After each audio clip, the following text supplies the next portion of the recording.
footsteps on Fulham Road, moonlight on my pride. Wore this badge through highs and lows, never had to hide. Memories in Stamford breeze echo through my chest.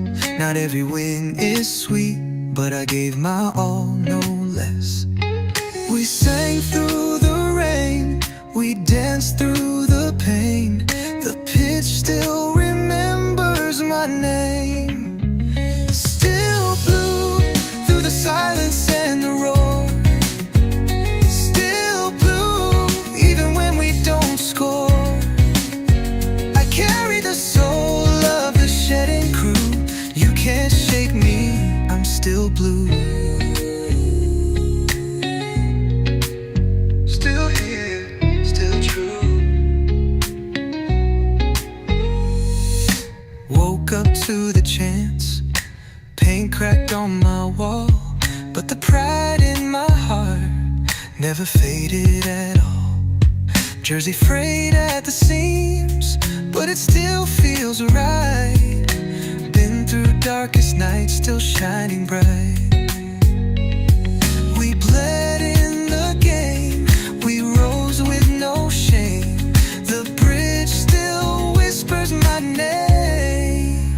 Still blue, every tear and every cheer. Still blue, with my voice loud and clear. I carry the pride of the shedding crew. Win or lose, I'm still blue.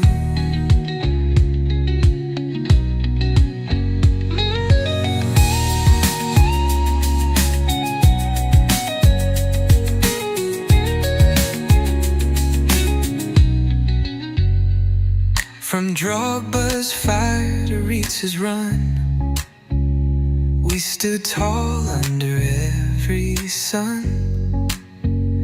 Through Abramovich nights to new days begun, this heart beats for only.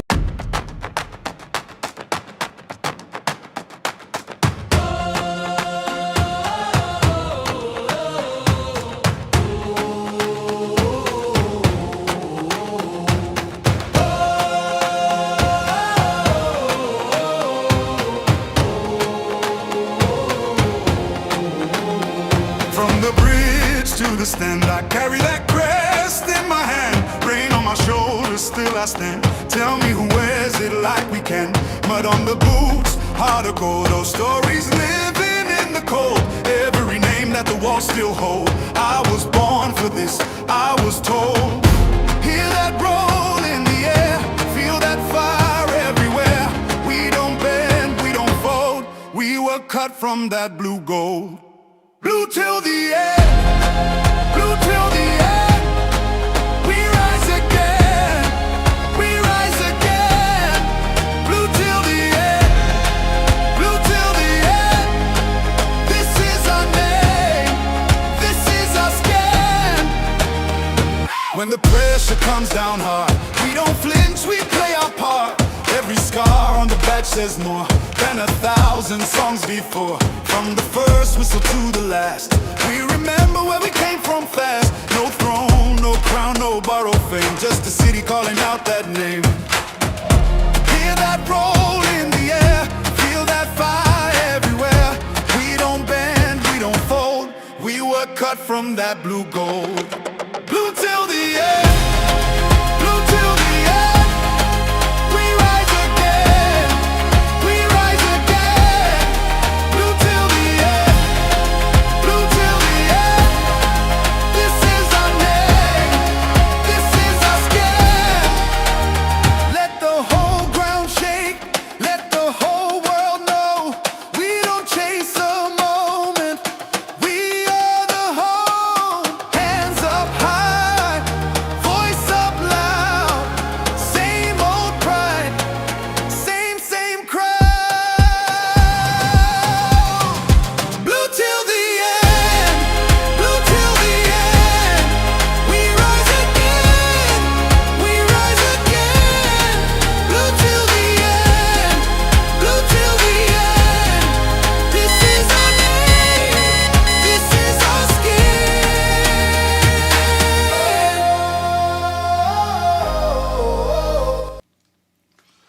Yes, good people, big up to all of you. Welcome back to Chelsea Perspective. Welcome for another edition of the Blue Morning Show. Yes, it's still the Blue Morning Show because it's still 9:51 a.m. for me. I know it's already afternoon, evening to some of you, but if that's the case, good morning, good afternoon, whatever suits your time zone. The more important thing is that, we appreciate you here on Chelsea Perspective, and it's not about the panel, it's about us. We put head together, try to arrive at a sensible conclusion, but more importantly, we appreciate you all. We have quite a lot lined up to talk about today. It might not be structured, but there are a lot of stuff out there that we need to talk about. Arsenal apparently considering a move for Enzo Fernandez, and Chelsea raiding Newcastle United in what you could call, to some extent, trade by barter. They're getting some players, we're getting some players from them, but it's not going to be a straight swap. And sorry that we're streaming in a vertical format. I just had a lot of issues with the system, and I had to go with what works. But that's by the way, and quite a lot lined up to talk about, as promised. Maybe not structured, but we're here to talk about how did our season, that is what happened, what really happened, whose fault do you think, you could say, who was it that caused the problems that led to us finishing in 10th place, no European football, a lot of losses, and all of that. We will get your opinion on that, but before we do that, the plan is to go news hunting first. And the usual place, my trusted brother in Vince. I'm gonna refresh this. Apologies. And maybe cover the screen with this while it refreshes to see what Vince has for us. I trust him. Always objective. Hardly ever lets his emotions drive his opinion on X when it comes to Chelsea Football Club. And sometimes we do read his opinions, but we're there to read the news items he has in store for us. But that's by the way. As usual, I'm going to say hello to those of you in the chat before we get started proper.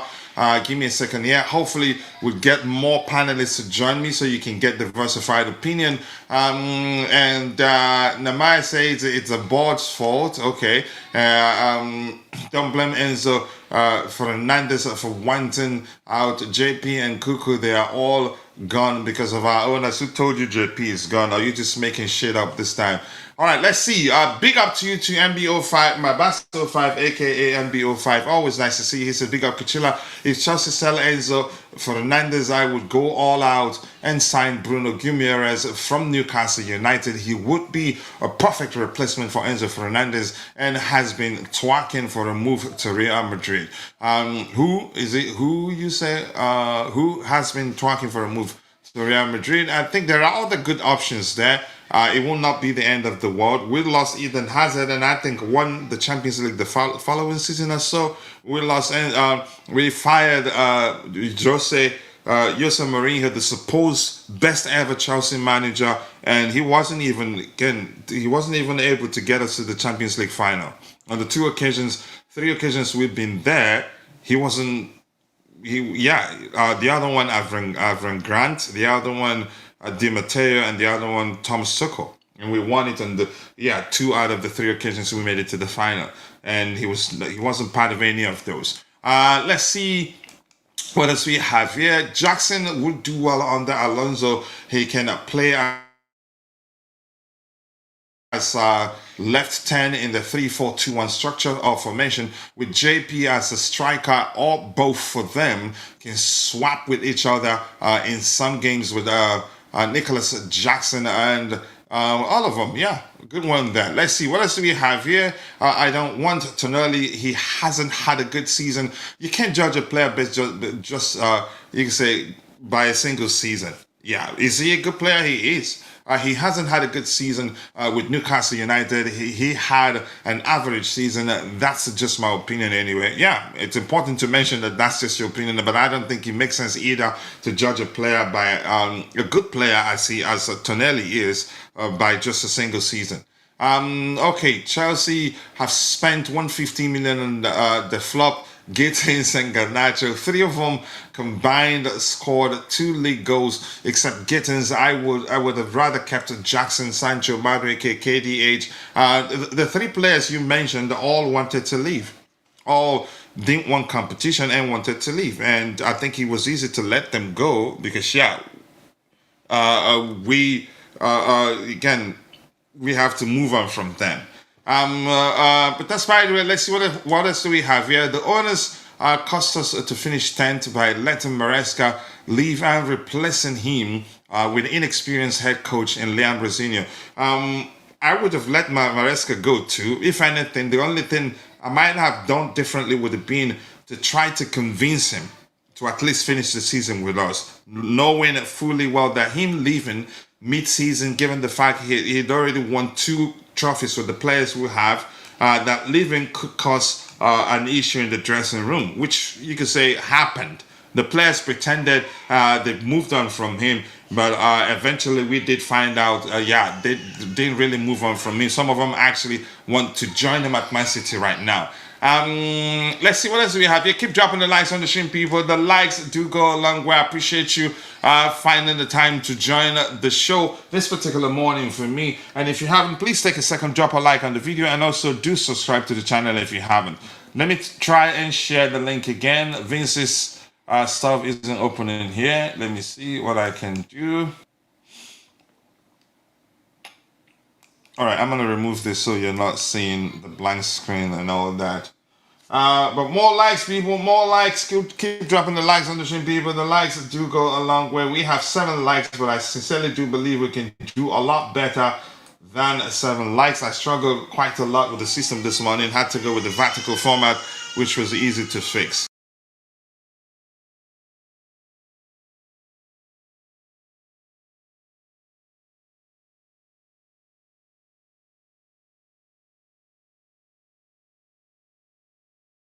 Give me a second here.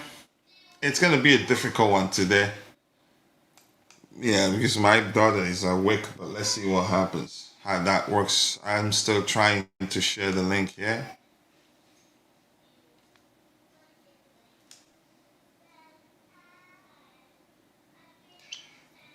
More likes while you wait for me. More likes. We'll talk about Enzo Fernandez, Marco Correa, possible return of Nicolas Jackson, possible return of Lewis Hall, the possible signing of Bruno Guimarães from Newcastle United. It looks like it's going to happen. And according to, is it Matlaw, we're already in talks with them. It will be more of an exchange. Why am I not seeing the group chats? Did what's his name? Okay, there you go. At least now it appears. It wasn't there at first, and I even had to refresh it and send it to Dante, then copy from Dante's to mine.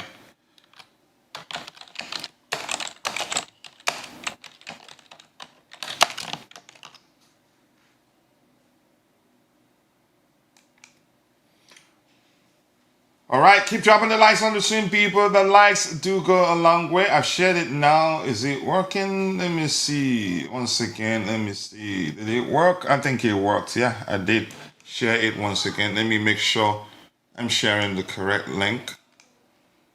Apologies, guys. I'll be back with you. So let's hear your thoughts. What happened? What do you think the reason why you think we finished 10th? Whose fault do you think it was? Let's hear you. All right, let's go, people. Let's go. But the plan is to go for news hunting. After news hunting, then we'll come back and discuss again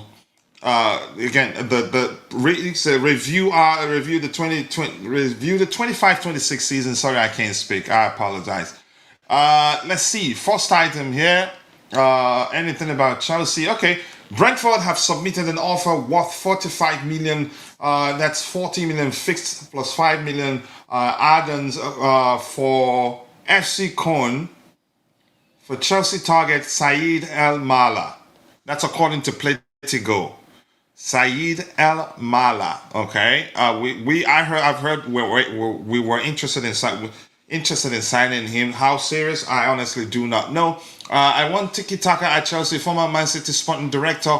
I would sack Winstanley and Stewart, send those two directors to Tottenham to Tottenham. And also, coach, I already told you my reason that we finished 10th. I want you to say it, explain it. Let's hear you. But we want to go news hunting first, and then we will come back to discussing the 25-26 season. Plus, another reason why we finished 10th is because the players lacked quality to win us games, plus a lack of experience is the reason why we couldn't win. We'll look at those games one by one, and if we're not able to get through all of them, all the losses, more importantly, the plan is to look at all the losses throughout the season, and if we're not able to get through them today, we'll do a part 2 of the season's review show. It's really that simple. But Dante, I'm happy to say that, yeah, you're going to get diversified opinion, and Bob is trying to join. I've shared the link again on the panel. So you're going to get diversified opinion irrespective of what we talk about today. It's not structured. So to some extent it will be everywhere. To some extent it will also be organized. Big up to you too. We are not selling João Pedro. That's clear. I've always known that's the case. We've made it clear it's not even about money. We're not selling him. He's important to us. AC Milan goalkeeper, we're really interested. Yes, this time we will pay the wages. Are you talking about Mike Mayon? But rich money makers. But that's, by the way, I want to say welcome to the panel, to the captain of the community in Constantine Dante. Big up to you, Dante. I appreciate you finding the time to join me on the panel. How are you doing, brother? Big up, coach. Yeah, not too bad. I fell asleep during the afternoon and just woke up. So yeah, I'm gonna be up all night now, unfortunately. But yeah, I'm good, thanks. I'm very good. Big up to everyone in the chat as well. There, my bast. Yeah, thank you so much, Dante El Mala. You've heard, I'm sure you've heard that we've addressed some rumors suggesting we're interested in signing him. What do you make of him? Is he a player you'd like to see at Chelsea? Yeah, look, he's a very similar to probably Morgan Rogers in that sense. He's one of those more bigger, powerful, stronger sort of wingers slash inside tens. So yeah, tall, physical, young. That's the only problem. He's only 19, so he's a very young kid still. So he's still got the probably still growing a little bit more. He probably could go. I think he's 6'2" now. So he wouldn't count as experienced. Not at 19 years old, no. I get it. There are some 19-year-old players that are very experienced, but he's not even that. Well, look, he's had it's his second year basically in professional football. So I mean, take it how you want in Germany, obviously. So take it how you want, that is. But yeah, he doesn't play for a big club either. It's a smaller club. Köln is it's a bigger club, as in Germany. All clubs are big in Germany, but it's one of the more minnows there. They're not a well-known club, as in one of the top 6 or 10 clubs in Germany. So yeah, look, he's got like 13 goals. I just put it up. Yeah, 13 goals, 3 assists for the season.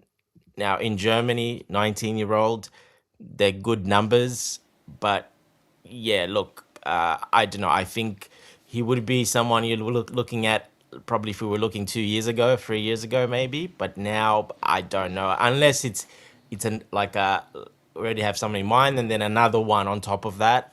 That you can give him a bit of time, then okay. But otherwise, no, I wouldn't go. Even though he's not I think he'll suit the Premier League because it is tall and he's physical and he's got a really strong body as well. But he's at that age now, as you know, those guys with a bit more muscular, more stronger, at that age where the muscles now, before he, finishes developing up to sort of 21, it could be some problems as well. So yeah, I wouldn't look at him, to be honest.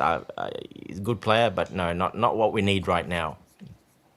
Yeah, thank you so much for that. And Mike Mayer would be a perfect signing for Chelsea. He can marshal a backline unlike Sanchez. I think Sanchez can. I still think Sanchez currently is a much better goalkeeper than Mike Mayer. He's regressed, if that's how you want to hear it. Maybe he'd improve if he comes to the Premier League. And I don't know about how good he is in terms of commanding his box and high claims and all that, which is critical in the Premier League, especially the tactical shift to more, you could say, set piece being a very, very important aspect of every Premier League team these days. The goalkeeper needs to be very good at commanding his box and also achieving high number of high claims to help deal with set piece situations for their respective teams. So Dante, what do you think? Yeah, coach, exactly. 100% I agree. Yeah, not much to add to that. That's exactly right. Yeah. Right, thanks so much for that. We're looking for experienced players. This is an PR cap. I know.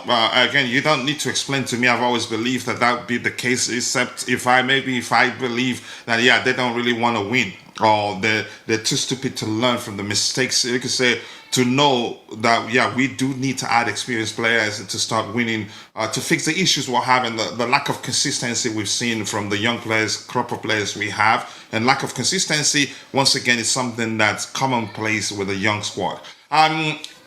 For me, it's a no. He lacks experience. We need an experienced left wing, someone like Rafael Leao, Lehman,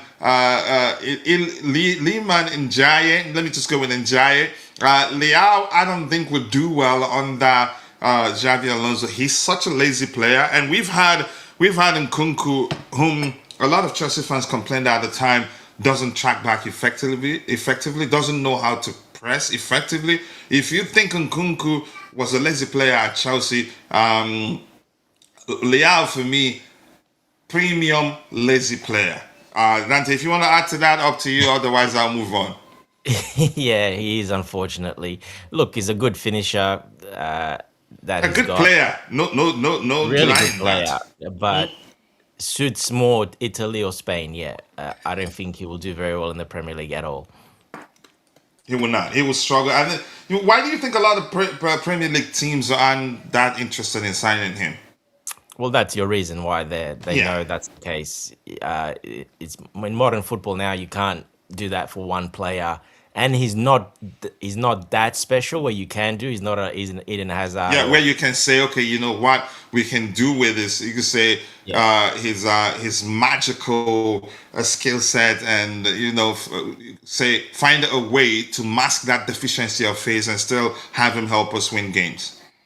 Exactly. Look, I wouldn't be surprised. We'll probably see him in Saudi in the next couple of years. To be honest, that's where I think he'll end Possibly, up. yeah. Yeah. Yeah. No, even João Felix is actually a hard-working player. He tries to track back because I think you could say Simeone drilled that into him. Yeah. No to players who cannot guarantee instant impact in Premier League. We're not at that stage. I think we've gone beyond that stage. That's very correct. But Jay, nice to see you once again. I do hope you're doing well. We're looking for players that will make instant impact, and I don't think that he is. Us not being in Europe means we don't have to follow this restriction deal, so we can sell any other player to get the UEFA deal balance. We're not signing kids. That could have been one of the reasons why. I think I listened to Jan talk about it. That could have been one of the reasons why we weren't that serious about getting Europe, so that we don't have to operate under UEFA's restrictions. What do you think, Yeah, Dante? I said the same. I told you the way they looked. It's like almost they didn't care. They were just there to turn up, and And if it happens, it happens. If it don't, even better. yeah. It like there's no way you can tell me that a team like that came out. No, a game on the line that to go to, you win, you go Conference League basically guaranteed. So that would have been guaranteed Conference League. Europa League would have been other teams had to, do other things. So yeah, look, it's hard to say. It's very hard to say. Go But ahead, Dante. Give me a few seconds. Go ahead. yeah, especially that first half, how we came out and just we're not interested. And all I can see is waves of Sunderland players just running all around us in circles and just past us, and everyone's just walking around, and even the possession was a bit weird how they were passing different. I haven't seen it that way before, so something was not right. Um, so yeah, look, maybe I'm wrong, but maybe we're both wrong talking about it. But you never know with these things. Sometimes stuff like that can happen. I've heard of it happening, but it is very rare these days for something like that to happen. But hey, you never know. One thing we do know is that our owners, our directors, and that are very close, and they see the same kind of page, and they read the same script, and they understand each other very well, and that message can be well executed and well passed down for that to happen, no problem. Especially with an interim manager, well, that's very easy to do as well. So, yeah, they would have had a lot of say as well in the games, because obviously there's no manager there running interim. So yeah, it's a possibility, 100, yeah, for sure. Yeah, thank you so much for that. What else do we have here? At least isn't wearing red today. I'm not wearing red because Dante will call me out. I see him celebrating Arsenal title win. I'm Yeah, not. I don't want to see no red anywhere. No, I'm not wearing red. No, that's not me. Let's Even see what that else red we light at the have back here. is bothering me, coach. That red Go light at ahead. the back Sorry, is bothering me. When it sorry. flickers red, even that's giving me emotions. So don't, no more red. All right, I am Crazy E, my bro. Says big up, coach. The chat and the panel. Reason for failure this season, I think fatigue. Fatigue is part of it, definitely. The club World Cup was a factor, but I think it was a lot of stuff has happened. Again, a lot happened that I think there are other factors in play, and we'll get to that in a bit. But currently, we're doing. Currently, we're doing a news hunt. I think fatigue, poor recruitment, that's another one.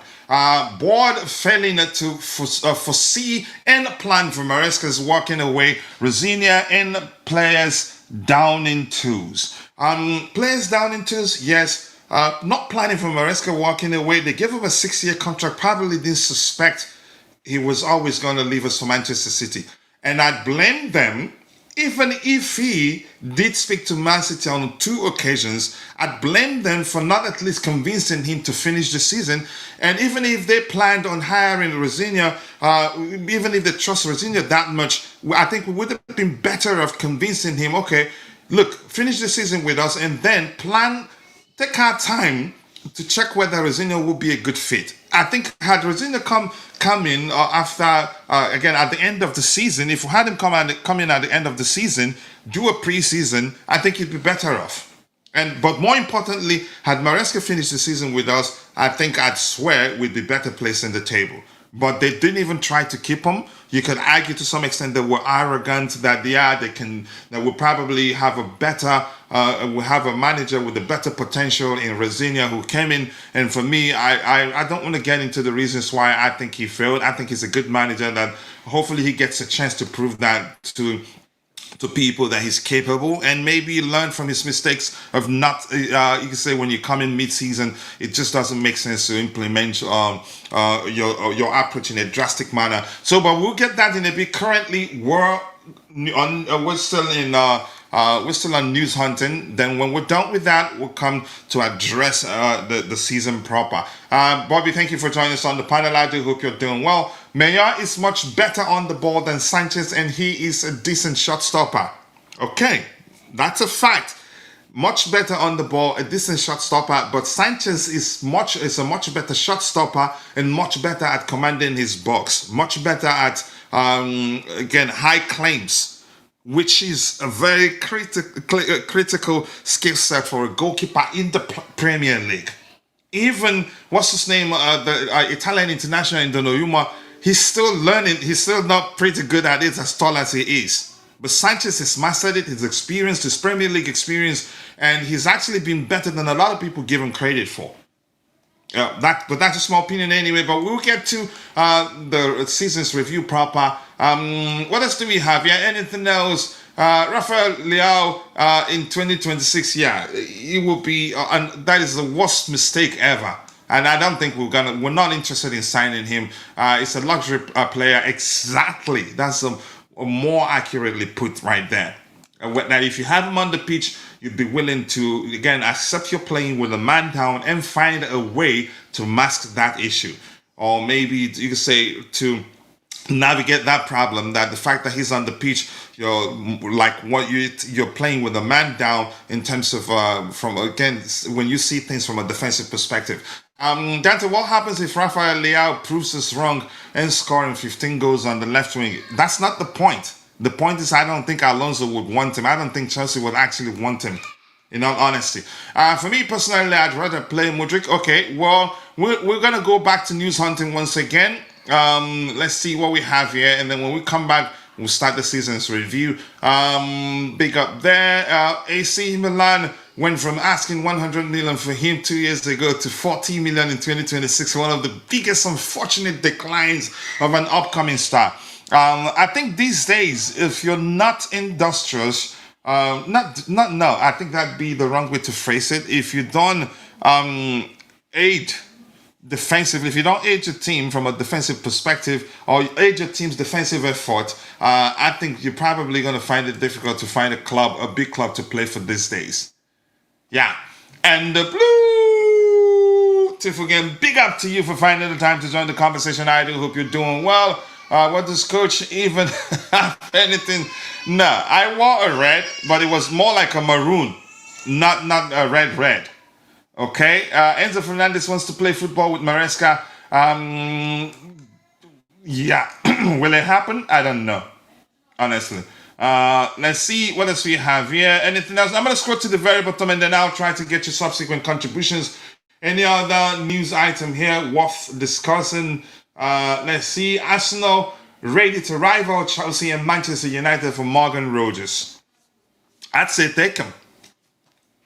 He's not. If we're looking for again a good 10, and if we're looking to sign a player as a 10, I don't think he's the guy. That's my opinion. Sanchez is a much better goalkeeper than Mayor, especially if he has a manager that doesn't force him to play out from the back consistently. I think that's an excellent point, actually. And Sanchez's mistakes, actually, Dante, let's talk about this a bit. And since Bobby's on the panel, I'll get him to speak on it since he's the one that brings up that topic. Sanchez's problem isn't necessarily playing out from the back. He doesn't make too many of those errors of passing the ball to the opponent when playing out from the back. I think it's just lapses in concentrations. He concedes, you could say, goals that you'd expect him to stop from situations you'd expect him not to allow the ball into the back of his net. And then the most difficult ones, he saved them. I don't think his biggest problem is not necessarily ball playing. I get it, he's not the best at it, but let's hear you, Dante. Yeah, well, it is a problem a little bit because he does pass it to the opposition when he's put under a lot of pressure. Too many times, you think? This season, not as many times. The last, 10 to 15 games, he kind of went back a bit to it. It was making a mistake nearly every game he was playing, doing that. Before that, no. The rest of the year, up until then, he was probably in contention to be Player of the Year, to be honest. That's how well he was doing. So, yeah, a lot of Chelsea fans just remember the last 10 games, etc. But before that, he was extremely good, like I said. So he kind of got back to it a bit more, yeah, when Rafinha came in. He got back to that part, his passing not going right and passing it to opposition and not kicking it right. So look, he's pretty good at ball playing, but when there's pressure on him and he has to do it like nearly every play, as in, passing it around all the time, it's going to happen. So you just got to, minimize that and not pass it that much around the back. So for you, that's the main problem with him, not necessarily. You can say that also counts as you can say lapses in concentration. It's more IQ, and that he's even had that goalkeeping error as well. He makes the wrong decision, split decision, and that's exactly what you have to do when you're passing the ball out in in tight spaces and when there's pressure on you. You have to make quick decisions and be calm. He rushes it a bit sometimes, and that's when he makes mistakes. It's just a bit of overthinking things. And Go ahead, Dante. Once you're done, hand over to Bobby. Let's hear him. He brought up the topic.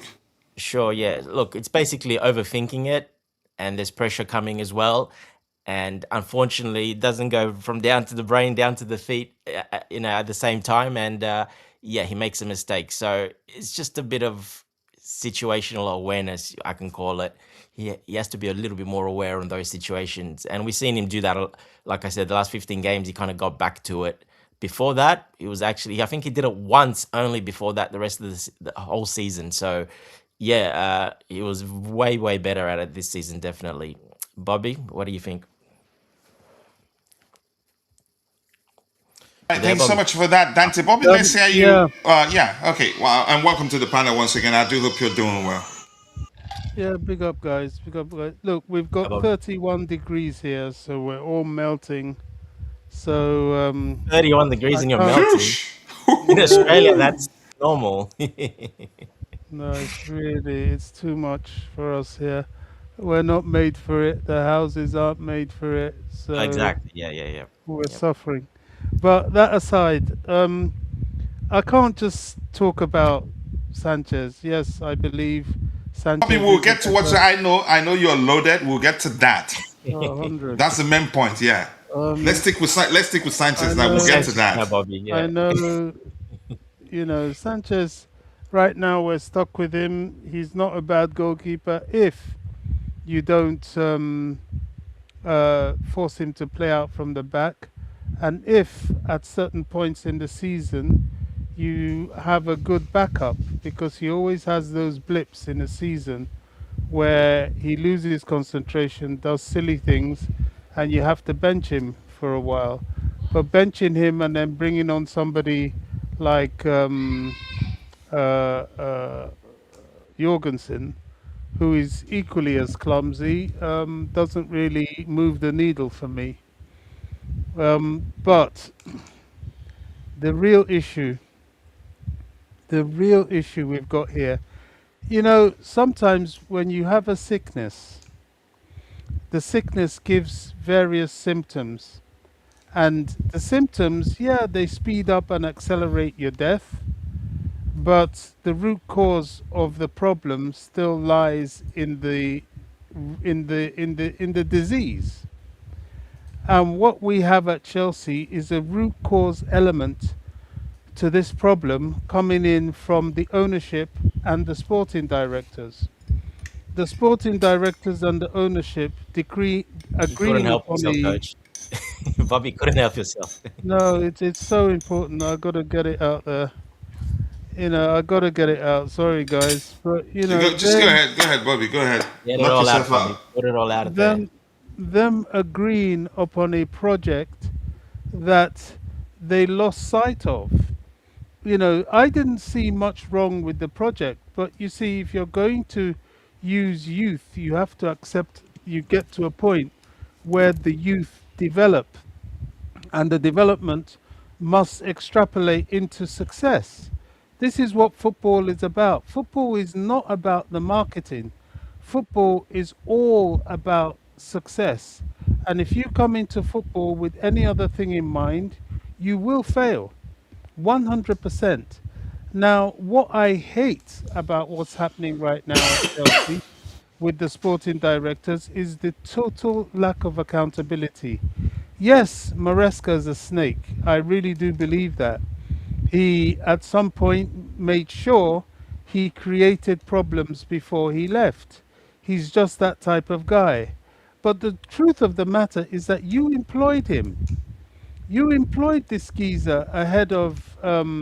I think he sat the same interview as uh, uh, the guy at PSG. What's his name now? No. That wasn't him. That was Pochettino. Pochettino. Okay, that was the Pochettino time. Okay, I'll let that go. But you employed him, so you have to take responsibility for his character. And I personally believe that Maresca would still be at Chelsea today if he was rewarded for his exploits of the season. But not only was he not rewarded, but he was completely incapacitated. You got rid of players for him, whether you're saying they want to leave or not. Even that is down to to, these players are human beings. They all have egos, and not to mention the fact that they are also children. We all know how petulant someone like Noni Madueke is. We all know how petulant Jackson is. You never really encourage these guys in their importance in the team. You got a couple of shiny toys which you hadn't tested, and you made them feel as if they were going to be second base, rather than make the new players understand that they have to fight to win their place. Okay, that's done. They went, but instead of you to go into the transfer market when you were in a position of strength, where you could have got the Morgan Rogers of this world, you went for deficient players, for want of a better word. The whole Garnacho thing from beginning to end was unacceptable to me, as was the whole Gittins thing, as was the Xavi Simmons thing. I never knew about him, but I looked at the physicality, and I remember on this program I asked the question, is this guy really all that? Look at the size of him. And the answer was like, oh, he's going to be this, he's going to be that. And I decided to keep an open mind. Fortunately, he didn't come to us. But the fact of the matter is that their player selection is diabolical. And they're going down the same route. They've got Omega coming in from Strasbourg. I doubt if he'll be much better than Liam Delap. And now they've got this mini-me of Garnacho in Valentin Barco, which is all hype. He's not going to be any better than Garnacho. He's just done a few things in France, and all of a sudden people are posting videos as if he's the next Messi. Look, we need to get real. And in getting real, we need to get the players that are needed for the Premier League. If they don't do that, then this club is at risk of even relegation this time. Xavi Alonso, I don't feel the excitement everybody else does. Why? Because I don't know how long he'll last with these people. If he's successful, they'll frustrate him. If he's not successful, they'll sack him. Why? Because they're there trying to feed their own egos, as if they are the managers of the first team. Whereas the sporting director belongs very, very much in the background and just needs to pull the strings to lay the foundation of success. This problem, the root cause is them. And the fact that these people who, I forgot to say in the beginning, had the nerve to start complaining about Roman Abramovich not having data, how dare you? How dare you? Look at you. 4 years, £2 billion down the tubes, and what have you actually done? By then, Abramovich had 2 Premier League trophies and all the domestic trophies in his pocket. Yeah, it was a different period of time, but you only do and operate in the environment in which you find yourself. And for the financial outlay, what has happened at Chelsea is not only incompetent, it is an abject disgrace. And the fact that none of these people have been sacked but been given pay rises is nauseating. Which industry in the world would you have this performance review, this performance outlet to this level, and you still have all those responsible sat comfortably in their positions? I despair, and that's my concern, because so long as they're there, they're going to keep scapegoating. They're going to keep pretending that it's not them that is actually at fault. It's this person and that person that they brought in, and they're still going to go into the transfer market with the same ethics. Look, if Enzo Fernandez leaves this club this summer, it is 100% down to them. 100% down to them. People may say, oh, Enzo is this, Enzo is that, Enzo is the other, but he gave 4 years. He's one player that gave, you could see he gives his heart on the field. He's always fit. He's not a Lavia. He's not even a Reece James. He's not a Fofana. He has always been on that pitch and rarely misses a game, despite flying halfway around the world nearly every month to play international football. I think he should have been considered for a considerable wage increase. 300k, maybe that's a lot, but he wouldn't have been asking for that sort of money if he had seen evidence of progress in the team. I think they are responsible, as they will be responsible if we lose Mark Cucurella. They have every summer so far weakened and not strengthened Chelsea.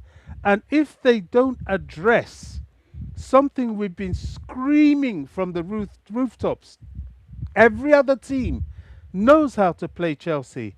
You you high press them, lob the ball in the box. Why? Even if they've got centre backs with some height, they've got nothing ahead of them. Nothing. They're all short players. You don't do that in the Premier League. You have to have layers, and we don't have those layers. So, back in the day when we had Matic and when we had Mikel protecting some of the littler players we had in midfield, we looked solid. Look, I will do a better job as a sporting director for Chelsea than any of those geezers. Please vote for me. Let me go and take that job. Because honestly, I'm looking at these people and they look like fools to me. Absolute fools. They know nothing about football. Nothing. I don't even know how they got there in the first place. Because you wear a sporty suit and have a nice haircut, it doesn't mean to say you're a sporting director. Because that's all I'm seeing from these guys. Look, I despair. I'm not sure of what I'm seeing here. I'm going to have to be really convinced when the 15th of June starts, which is the opening of the transfer window, and Xavi doesn't even take his seat until the 1st of July. So they're going to have a run. I hope he's interjecting before he gets there, but they're going to have a run before he gets there. And God Almighty knows what they're going to bring into the club. Because if Valentin Barco is an example of the direction of flow they're going, God help us for the coming season. Seriously. Bobby, how well do you know Balco? And why do you think we've signed him? How well do you know Balco? I think he's potential.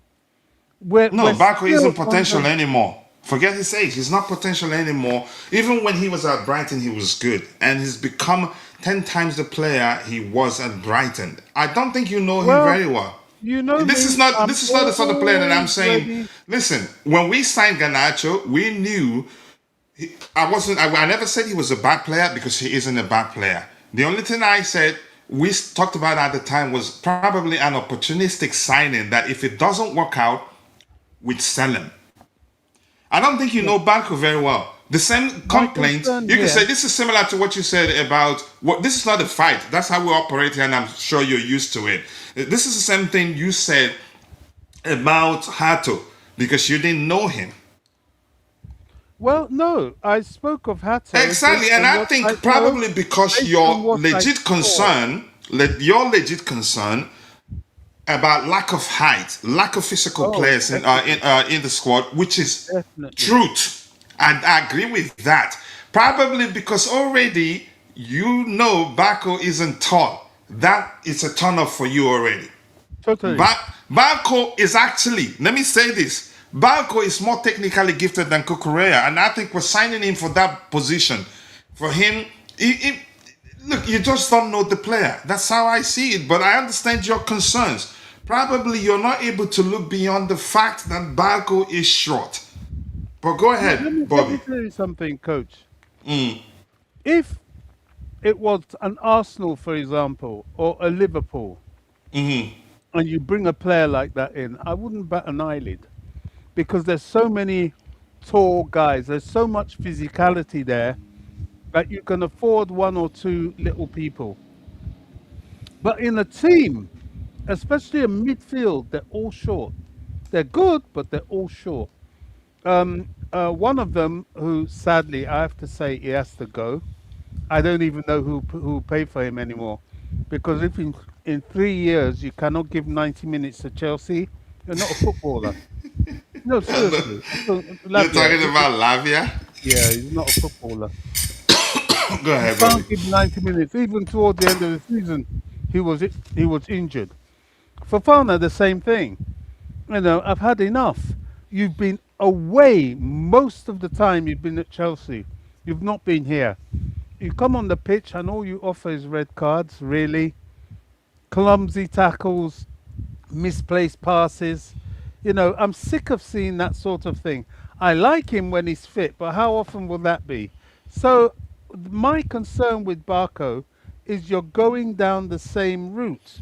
Now, if he comes in and we get rid of Garnacho, get rid of one or two other little players and start to bring in some height and physicality, fine. If he's all that you say he is, that's written on the tin, fine.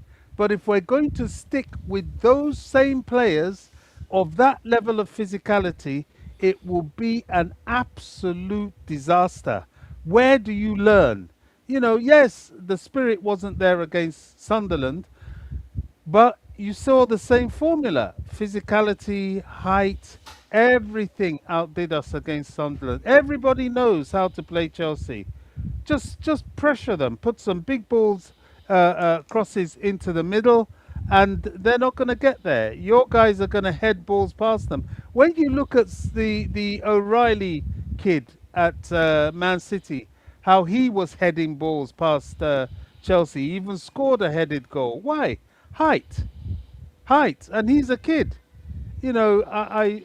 It's not even a coincidence that when we brought on Josh Achimpong and Trevor Chalobah, who had some height, and took off. Who was it we took off? Oh gosh, I think we took off Moises, to be honest, and uh, Pedro Neto. Um, we started having some joy against Sunderland because if there was a physicality matchup. Look, my point with him is pure physicality. And if that's the route of travel they're going, it's a disaster. It means they've learnt nothing. And that's the problem I have with those sporting directors. They're arrogant, they're full of themselves, they think they are the manager. I They have think to agree they with you. I think that they're arrogant, which was why, irrespective of whether Enzo Maresca did speak with Man City on two occasions, I think the most sensible thing that they could have done would have been to convince him to finish the season. yeah, No or one, bearing in occupy him. mind that he has good bond with the current crop of players we have at the club, that his departure will cause us problems. They But they have were, I no. agree, they were arrogant enough to believe that Rosinia will be able, you could say, to cope with the squad. That his Loresca's departure wouldn't be an issue. That Rosinia, I think you could argue they probably believe that Rosinia will prove to be a better manager than Maresca. Huh. I detest Maresca for the fact that what he done for me, I'd say he was never settled at Chelsea. Was he used us to polish his resume as a stepping stone, whichever one you prefer of the two. I was one of his biggest defenders, but I'm disappointed the way he left. But that's not to say that the most sensible thing that the club, Chelsea Football Club, could have done would have been to convince him, okay, we understand. You want to go to City, just finish the season with us to Can I ensure add one thing? stability to a certain, you could say, to a considerable measure, even after his departure. But we didn't. Go ahead. Can I just add one thing before I Yeah, go cut ahead. you now? You see, there are lots of, I see a lot of pitfalls and dangers and things that I need to be convinced of. One, the arrogance of the sporting directors, the I know it all, the inability to interact. I've managed, I know management is a lot of it your people skills. A lot of it is about how you interact with people, even when they're difficult. You could say You look for communication, that communication. There's a lot of compromise. There's a lot of coercing. You coerce people emotional in intelligence. exactly, exactly. You know what you're dealing with. You look at their plot, their strengths, their weaknesses, and you navigate that. Now everyone could see Maresca's strengths, but you could see his weakness, and they didn't navigate it. They challenged it. And this is another concern I have with Xavi Alonso. I have deep concerns with that, and I hope you're listening, Coach. Are you there? He's run I hear away. you, Bobby. I'm trying to take Okay. care of something here. Okay. Yeah. I hope you can. And you, Dante. It is a concern to me. This Liverpool background. I'm very worried about it. I'm very worried about it. I just hope and pray that he has truly come with a mind to serve Chelsea. And the only way he will come with a mind to serve Chelsea is if the ownership and the sporting directors give this guy some power, give create a good relationship with him, and of course, if he has the skill to foster success, then the mounting of that Liverpool bond will be broken, because that is something I'm very scared of. You can't, once you are a legend of a club football amongst the players is almost as powerful as amongst the fans. You even see it with the pundits. They're very tribal. Football's a tribal game. And he's not, he will look at Stamford Bridge and remember all those Champions League nights, the cups, the Premier League games that, we were direct live rivals. We had this problem with Benitez, massive problem with Benitez because of this. So I'm just praying that his mind is total Chelsea. It's not impossible. After all, Mark Hughes played for Man United, he played for Chelsea, and when he managed Blackburn, he didn't look back. Even Franco Zola, massive Chelsea legend, at one point was with West Ham. So it can happen, but it all depends on the atmosphere, the team spirit created within the manager for this guy. If not, I'm not, in fact, if they have to get rid of another manager mid-season, I'm switching off football completely. I'm not interested. I don't need that. I'm not the Okay, youngest. Bobby, let I, me you ask know, you this. Irrespective of, let me just shoot straight here. If you were one of the, again, among the decision makers at the time, and you learned that on two occasions, probably that Maresca had contact with Manchester City and did tell the club that should a managerial vacancy emerge at Manchester City, that he was going to leave. I'd say for me, if I were one of those decision makers, I'd be for him leaving, but I'd find a way to convince him to at least finish the season. At you're least, right. You're okay, right. that's one. But at the same time, I'd feel betrayed. And if I feel like I wouldn't go for Rosinha. At the time, I was concerned that yeah, he wasn't ready for the job. Even though I supported him, and he'd need time to prove that yeah, he's capable. And I was certain that we weren't going to give him that time, and he took a risk that backfired spectacularly. My point is, what would you have done if you were one of the decision makers at the time and you learned that he'd spoken to Man City on two occasions, irrespective of whether he had asked you, he did ask for a new defender, which I believe at the time we couldn't afford because we spent recklessly. We did. You could argue we didn't prioritize our spending during that particular transfer window. And you could argue that after he said publicly that he wanted a defender, the next pre-game show or pre-game interview with them, what was it called, presser, he changed his tone. He was the one that said, we're looking internally, because they explained to him, maybe, I don't know whether they went to the measure of admitting that they made a mistake. They probably told them, look, we're under restrictions here. We just can't do it now, which was why the Netherlands international waited for us to come for him. It still didn't happen. But my main point, I digress, is what Let would me you just have done answer. to I learn that will, the manager you have on a 6-year contract? yeah.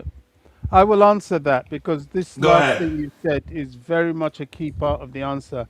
And by the way, big up all in the chat. Mabast, thank you, bro. Big up to you.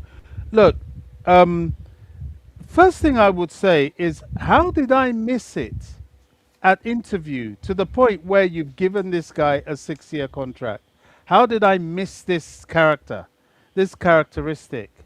And then number two, rather than antagonize him, I will look for a way to work and reason with him.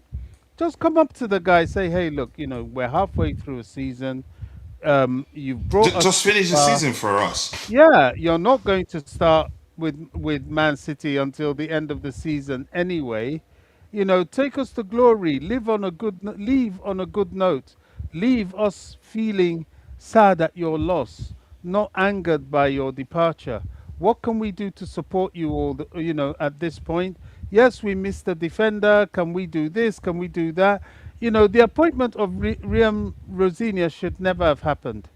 That's very clear. It should never have happened. He was very good with media, but he wasn't at the level. And that in itself was a problem. They may as well had stuck with McFarlane straight after Rosinia, but after Maresca, but they panicked. They That's where saw the that, arrogance comes in. They trusted well, him. You and can they say, panicked. yeah, go ahead. And they panicked. They saw that the fan base was turning, which it has, and believe me, they haven't seen anything yet. If they F up with this one, there's going to be pandemonium against them at Stamford Bridge. So that aside, they've made far too many mistakes now. Far too many. Yes, you would have spoken to pacify him. Now, Maresca, I think they antagonized him because that famous interview that he gave saying that this was the worst week he had had at Chelsea since he had got to Chelsea shows that there was a lot of antagonism going on. There was attacks. He approached them. He was honest about what he was doing, albeit it was unsavory. But they have to be the bigger person here, because the franchise belongs to them, not him, and he had them by the balls. So they should have negotiated it. Diplomacy is not always about aggression and ego. It is a lot about tolerance, about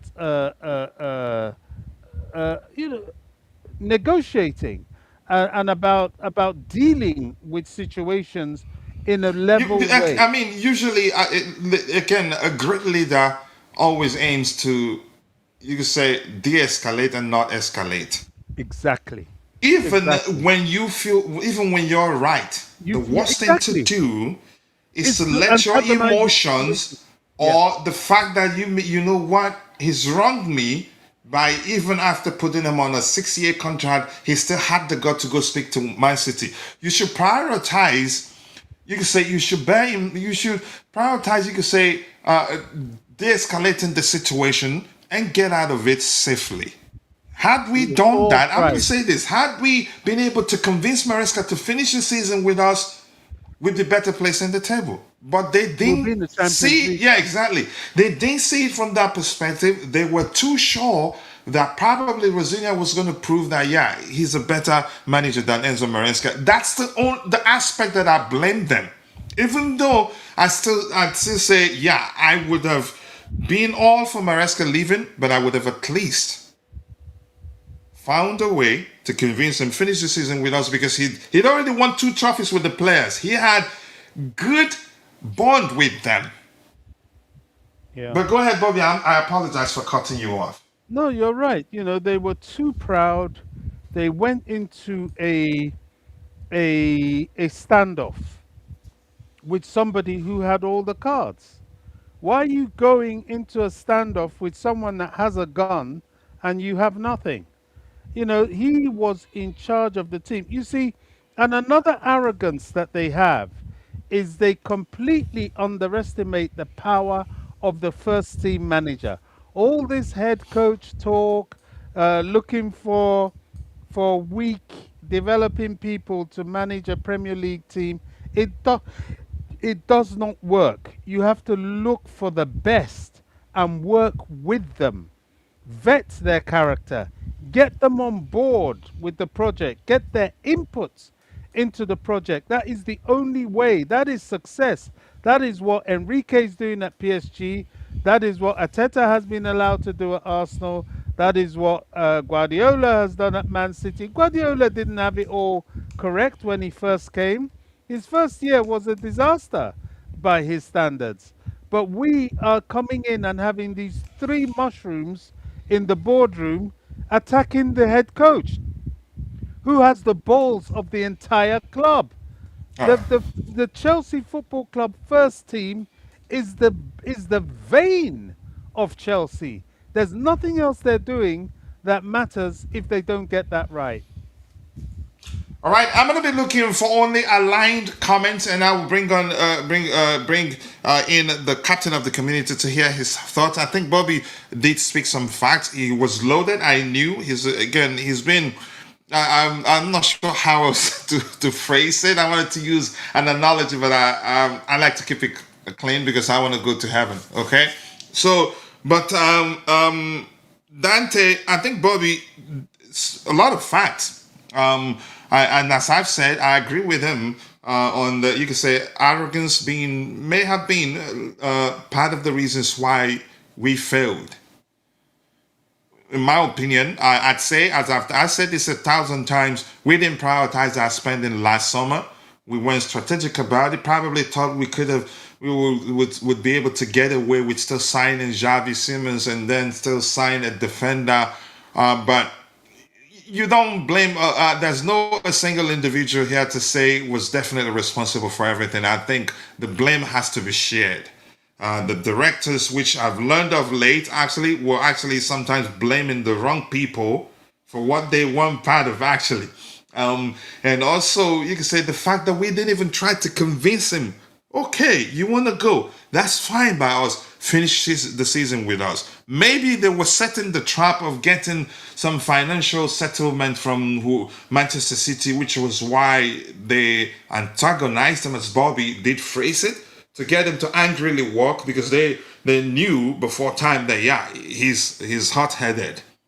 And he walked, and now we're hearing that we're planning to sue Man City to get some money from them. But I don't know. We're just speculating. But that's let's hear you. Before you do, let me read this. I will be looking and highlighting only aligned Anyway, comments. I think Chelsea should do that because that's what in the past would have been described as tapping up. And other clubs do that to us a lot. Yeah, no, we Yeah. have to. We have to. We have to. And he walked. We didn't force him out. Let's be clear. You hear a lot of people saying Chelsea fired him. No, he walked. I think Bobby is saying we need players that can almost guarantee will move the needle from day one, like Pedro on his debut. I agree, and I think that's the sort of signings the club has promised that they will sign this summer, and I'm confident they will. Why am I confident? It is their money, and they should know. Yeah, they made a mistake last summer. They didn't take the opportunity of us winning the Club World Cup and the Conference League to, you could say, do things the right way. They didn't take advantage of that glorious period in our history because that was huge. Had they done that, I think a lot of the fans will by now be for them and not against them.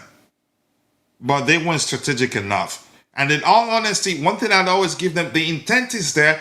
The argument I like to have with people, have they actually done things the right way?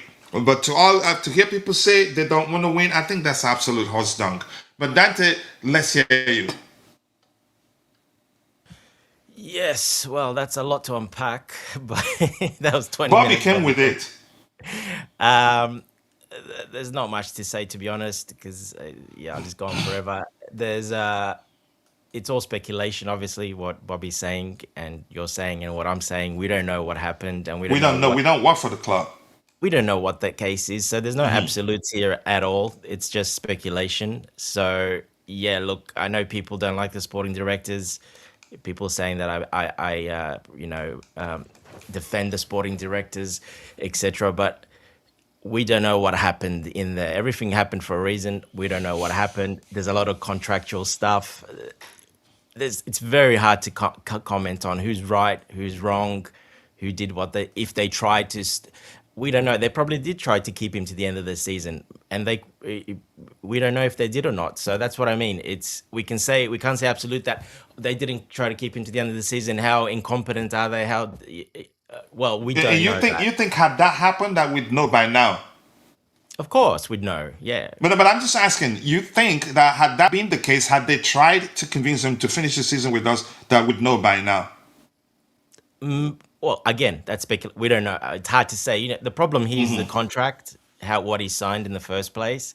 Only time we'll know is after that contract is probably legally terminated. Would probably be on the 1st of July, like most contracts are. Like we're waiting for Xavi Alonso, for example. He's still with Real Madrid, even though he got let go. But contractually, when he signed, he can't go anywhere till the 1st of July.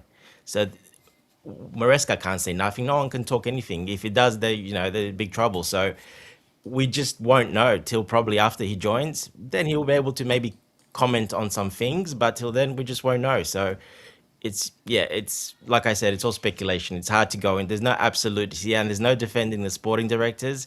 I'm not defending the owners. I'm not defending the players. I'm not defending anyone.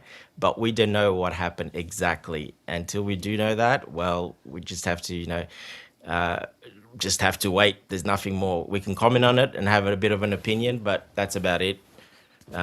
But yeah, I don't really have too much more to say on it because obviously, Because it is what to it your is. point, to your main point, it's all speculations, and I agree with that. We don't work for the club. We only, you could say, try to make sense of whatever happened, given what the information out there. Exactly. Yeah. All right. Even at that, you're still not going to H positive place. All right. I'm not. Tottenham. I'm not in the mood to go into it that deeply right now because there's no point really, to be honest. Like I said, there's no point going in it too deeply. Yeah, It's just it does make sense to some extent. Yeah, it does make sense. But Tottenham has taught us that relegation could be a distinct possibility next season, a decade after our last Premier League. I don't think so. I think Spurs. I know how many managers within how many months? I don't know how many they had. No I idea. think they've gone through a Four, lot more 3 or 4. than us in under 1 month or I think under three a or few four. months Yeah. at one season. Yeah. And that was the reason why you could say they found themselves in a relegation battle. Yeah. So I'm gonna be looking for the most aligned comments here, and then we're still gonna go do something, but we're still at. I want to get your individual opinions on why you think we had the sort of season we had. Bobby slamming Coachila since 1909. He threw him O'Reilly, and coach started drama. You don't know how close I am to Bobby. That's why you think he's slamming me. The on panel thing stays there. And that's why people enjoy the show. We don't agree. And that's why our tagline says always a debate and rarely a union.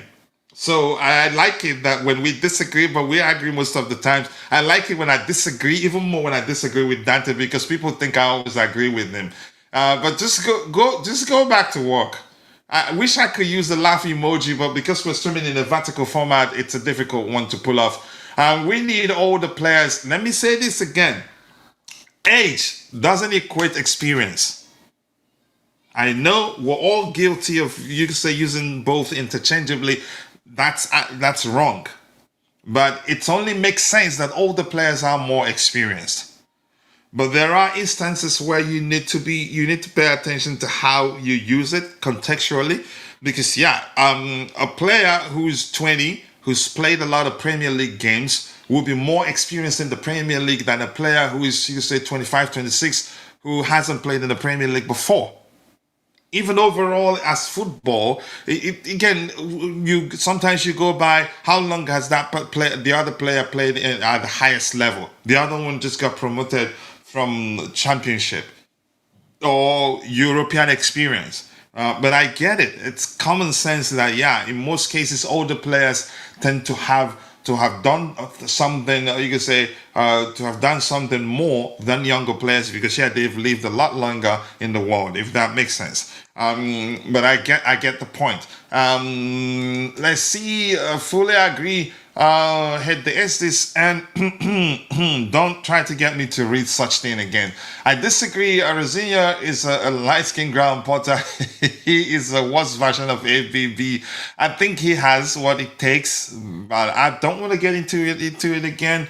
Had he taken things gradually when it comes to implementing his approach, I think he's still the Chelsea manager right now. The young model project doesn't work.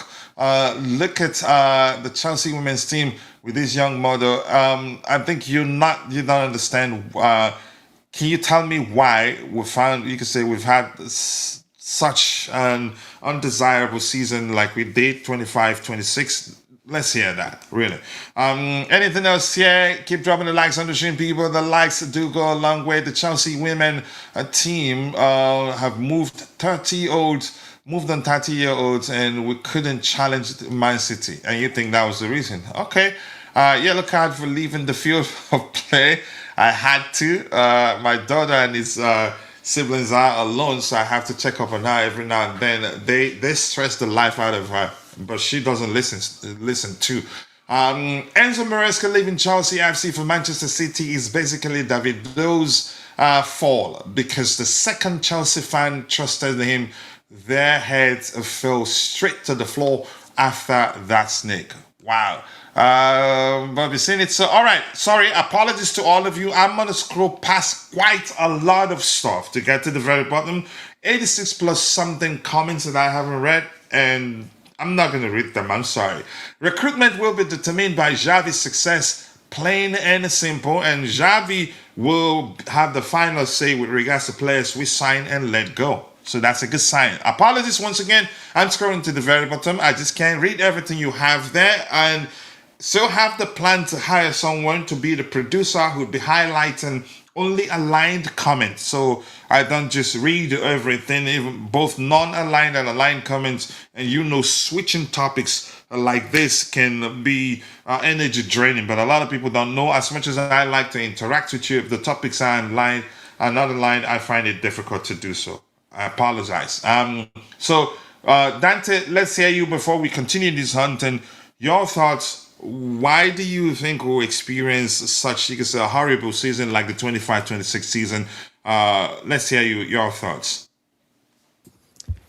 Well, yeah, obviously the departure of Maresca obviously didn't help.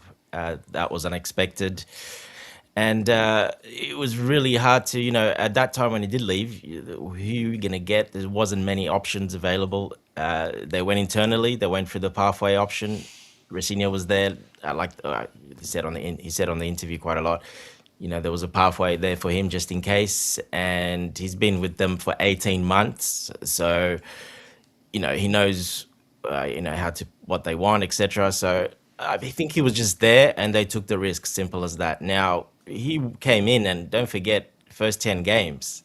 Did very, very well. Everybody was saying, "Oh wow, Rafinha, yeah." So well that he was nominated for the manager of the month.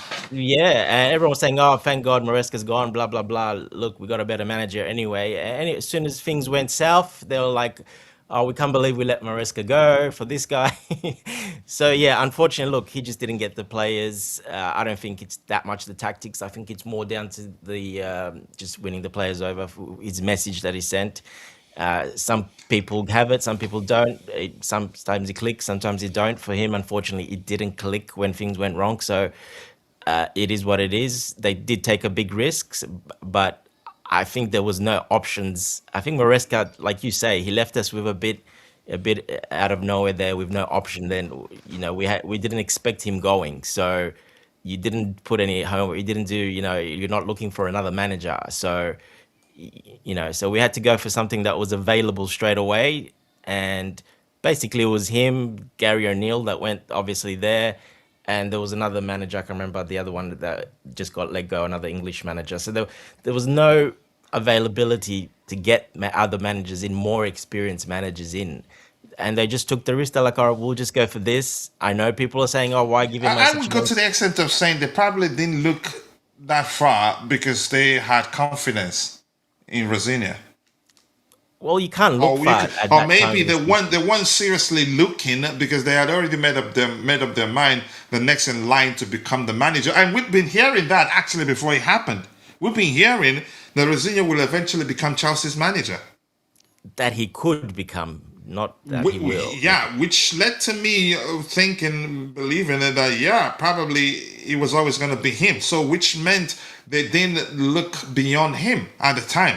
Yeah, but not then, Coach. Not at that time. That might be in the future, maybe in a year, 2 years, 3 years time, whatever, however long. If it comes to that, yeah. But it came at a really bad time, and you're not gonna get any experienced coach at that time because they're already all in jobs. Where are you gonna get? They're not gonna cancel. They're just not gonna do it. Contractually, it's not possible unless you can really, really go hard and pay them out a lot of money, which probably wasn't available at the time. So look, again, it's all speculation. We don't know, but obviously, I'm just saying what derailed. That definitely derailed a little bit of our season because of that. Obviously, that change and the new manager, and then the manager not really getting across to the players in the end. So obviously that, but you got to blame, of course, the players as well. I know, why weren't they still performing as well? So you got to blame them. Obviously, we're talking about the sporting directors of the recruitment that we did go for. And I want to go back a little bit to that when people are saying, why did we sign Garnacho? Why did we sign Giddens? Why didn't we sign, proper expensive players, as in experienced players? And we could not sign any experienced players because we had to sign only because of the regulations, at the time, the investigation of Abramovich. They were waiting to see what's happening with that. So we had that in the back. We could only sign under 21 players to come into that squad. To And the be able best to registration issues at the time, the correct. The registration only was a two, factor. Yeah. yeah, so that's why we did sign Giddens. That plus he was the number one dribbler in Europe, conversion dribbling. No, I still believe in Gittins, really. I still 100% believe in Gittins as well. That's a very, very, very talented technical player, which will come good. Unfortunately, been derailed with. Don't forget, before he got injured, he was doing really well. Scored a couple of really nice goals, and he got injured, and then we haven't seen him. So the Garnacho one, well, soon as Rosinha came in, I did say I think those type of players will have a big problem because it doesn't play like that. So they get it right. We can say yes, we can say no. People will probably obviously say they got it wrong, but we could not sign anyone over 21 at the time. So that's why we did go for Garnacho in the end, and Gittins. They were under 21. They counted under the rules. You can still sign them. So we were not able to sign anyone much older than that. It's simpler from the regulations and the ongoing investigations. So we had to wait. That's why we spent on those players. It is what it is. They didn't work out yet. Well, we don't know. Garnacho had a bit more game time. Obviously, he hasn't worked out yet. Gittins hasn't had enough game time. So they just haven't worked out, unfortunately, to the style of play as well. That, like I said, that's important. But yeah, too many distractions, too many things happening. And yeah, I think let's not forget the players. Like I said, Enzo Fernandez speaking out and doing that. Cucurella, that. Reece James then got injured again, and we missed him as well. So there's a lot of stuff involved there. Why? Now, it's like I said, we can speculate all we want, but yeah, that's definitely probably one of the main reasons. The manager leaving and established, a manager that just won, that's close with the group. Him leaving, that was definitely probably number one, in my opinion. All right, Bobby, I'll come to you with an important question, but I want to catch up with let's give the microphone to those in the And chat. sorry, yeah, Coach, just the fatigue as well. The fatigue from the That's a factor, these two serious seasons. factor. Yeah. I've noticed that so much this last 10, 15 games, the fatigue. The players have just not been able to run or to do much, which is just, I think that fatigue. Did you hear the Real Madrid president losing his SHIT about it? Yeah, he was as well. He yes. mentioned it, yeah. Yeah. It's a factor, yeah. Yeah. I don't think it make any sort of sense not to, you could say, consider that.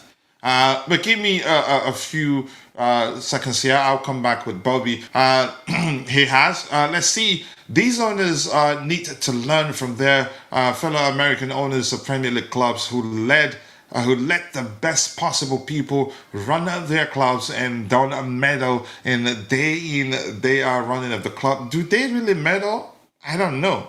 I think if the argument sticks with the recruitment out way in, but I don't think they meddle to the extent people talk about. I think that has been absolute nonsense, and I think, for instance, the case of Mauricio Pochettino's interview. What was the most important thing I learned from that last interview from Pochettino from a sports outlet, not Chelsea related? Him saying he was part of all the signings. The only signings he didn't, you can say he didn't play a part in, was the signing. I think he was the signings that were made before his arrival. But of course, given that the fact that we found ourselves in in an undesirable situation, people make up some nonsense, and because fans are not happy, they take it and run with it.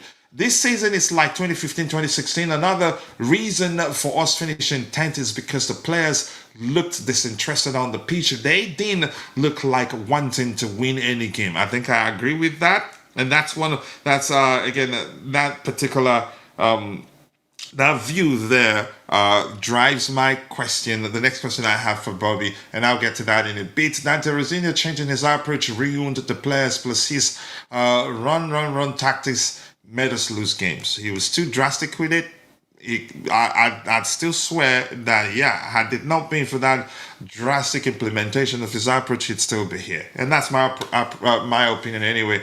Chelsea are not currently considering a role for Thiago Silva in their setup, despite him currently completing his coaching badges. As this was the joke, you can't just start blaming them. We've also heard that Thiago Silva is looking to start coaching immediately.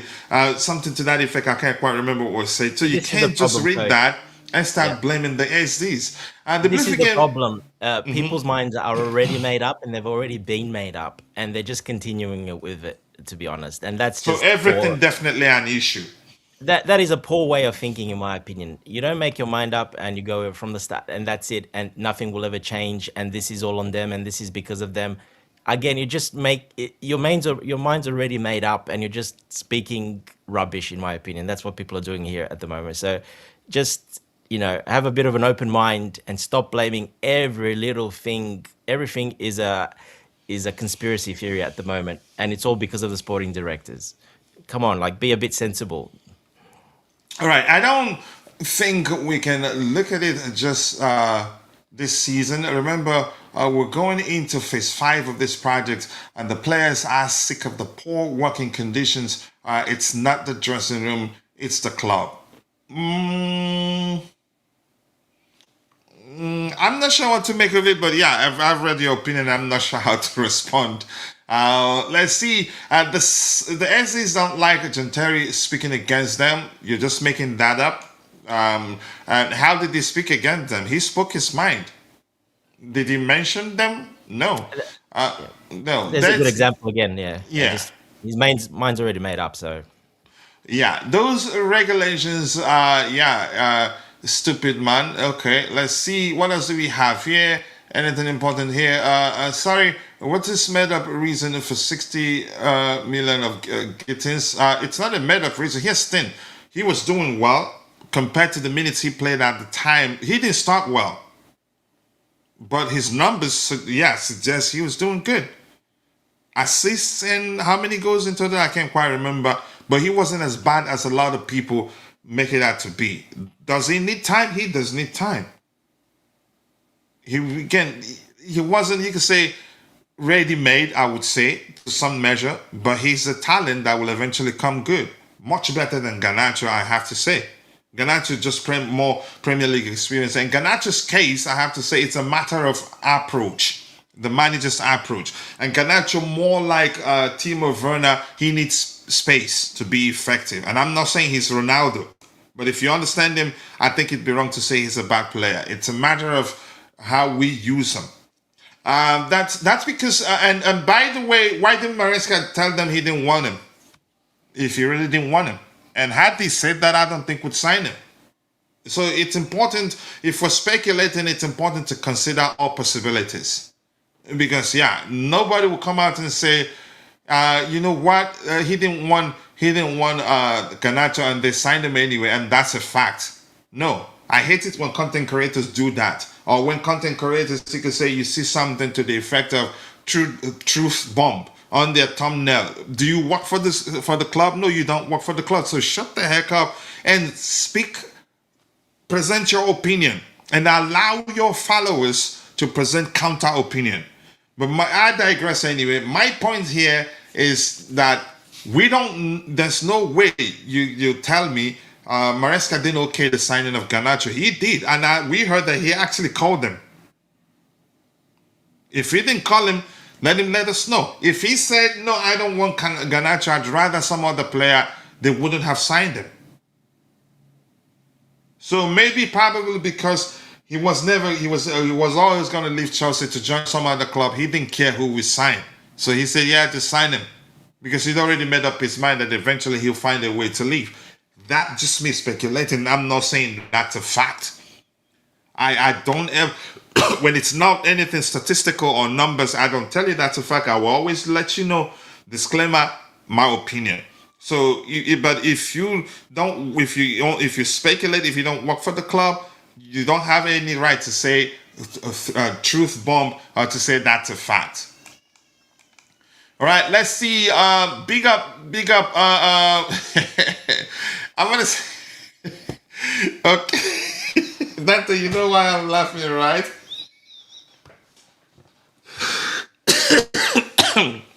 All right, my assistant Santiago Munoz, he said, big up my minerals Coachila of the Trust. Of the Trust, I agree.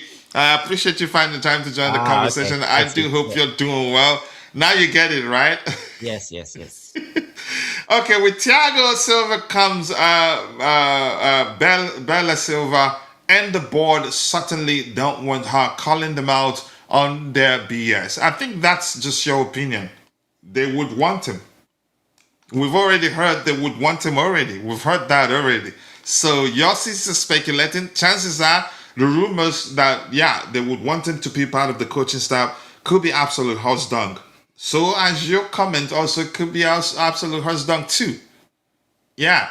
But that's, by the way, since Dante knows it all, there's no point engaging here. Okay, because he doesn't suck up what you said in the chat. All right, so long to you too. Bye, Felicia. You don't talk like that.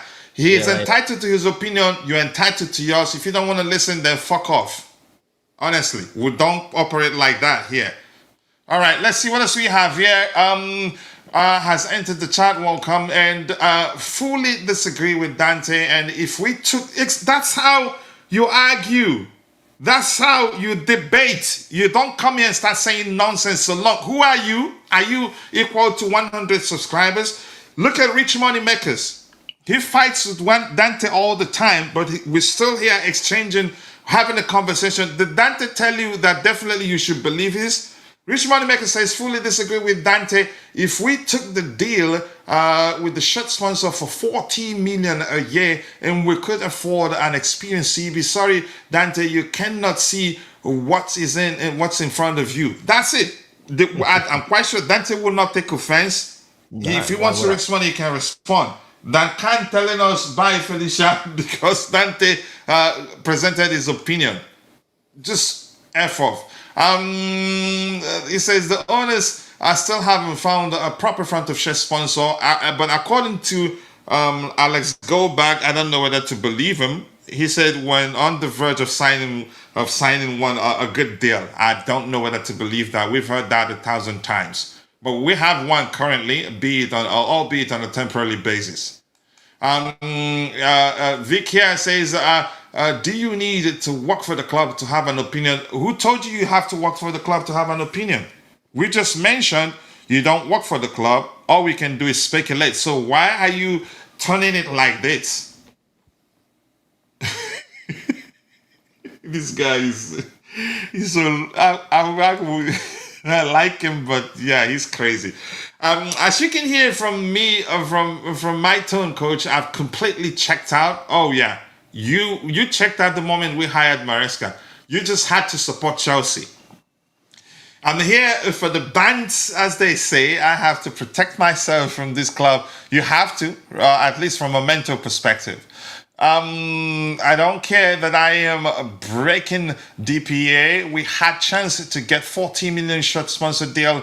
Okay, 1 to 60 million and blah, blah, blah, blah, blah. But I'm going to scroll to the very bottom and then I'll try to get your subsequent contributions, or maybe I'll be highlighting your comments. Bobby, the question I wanted to ask you about players down in tools, which means their loyalty isn't to the club, but to the manager. Isn't that an issue? I get it. We've been there before. Players often, almost always, develop good bond with the managers, especially if they achieve something together. But their loyalty should be to the club and not to the manager. Yeah, I mean, I hear you, but it's the downing tools, quote unquote, is a normal human response. And it's a testimony to the fact that the sporting directors and the ownership do not really realize the power of the first team coach or first team manager. He is your main vein, he is your Achilles tendon, he is your foundation for the club. The team he builds is what the club can thrive off of. And it's a very powerful position. They've tried to dumb it down, they've tried to pretend it's not significant, but it is highly significant. And you've got to work with this guy. Now you have a manager that's come in. He's picked up the team, a young team, by the shirt, by the coattails. He's taken them to glory. They qualified convincingly into the Champions League positions. They won the Europa, the Conference League, which is a trophy, especially for a young team. And then they won the Club World Cup. So the bond is set. And then you take him away. No matter how much they honor to these players, the club is just the contract. But the actual motivation, the people they see day to day in the dressing room, is what they fight for. It's like soldiers in a battlefield. You talk to soldiers about fighting for their country. Yeah, they'll say, yeah, they're there for their country. Of course, they know that. But when they're in the trenches, they're there for each other. They're They there use the for their term brothers in battle. Exactly. You're there for your mate standing next to you that's going to have your back when the bullets are flying. You're there for your mate that's going to pick you up when you're injured or that you're going to have to carry when his body drops. That's who you're there for and that's who you fight for. And when you lose that, you lose something. It doesn't mean to say you hate your country, but the motivation to fight comes from your comrades in battle, so to speak. So it's no different with footballers. You know, that taking away such an influential and impactful manager to such a young team is going to hurt them. I remember when Jose Mourinho came in and his first time, and he emphasized so much on winning a trophy, winning a trophy, winning a trophy.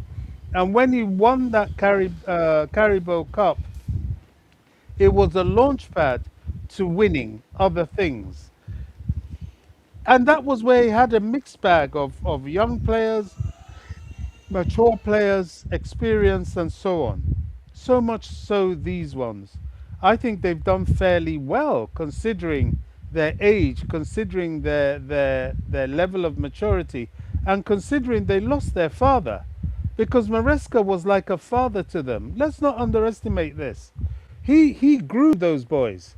And you know, the fact that the arrogance of the sporting directors that they could not see this and they could not fight for it at least until the end of the season, but they allowed their own personal egos to get in the way, as far as I'm concerned, is absolutely unforgivable.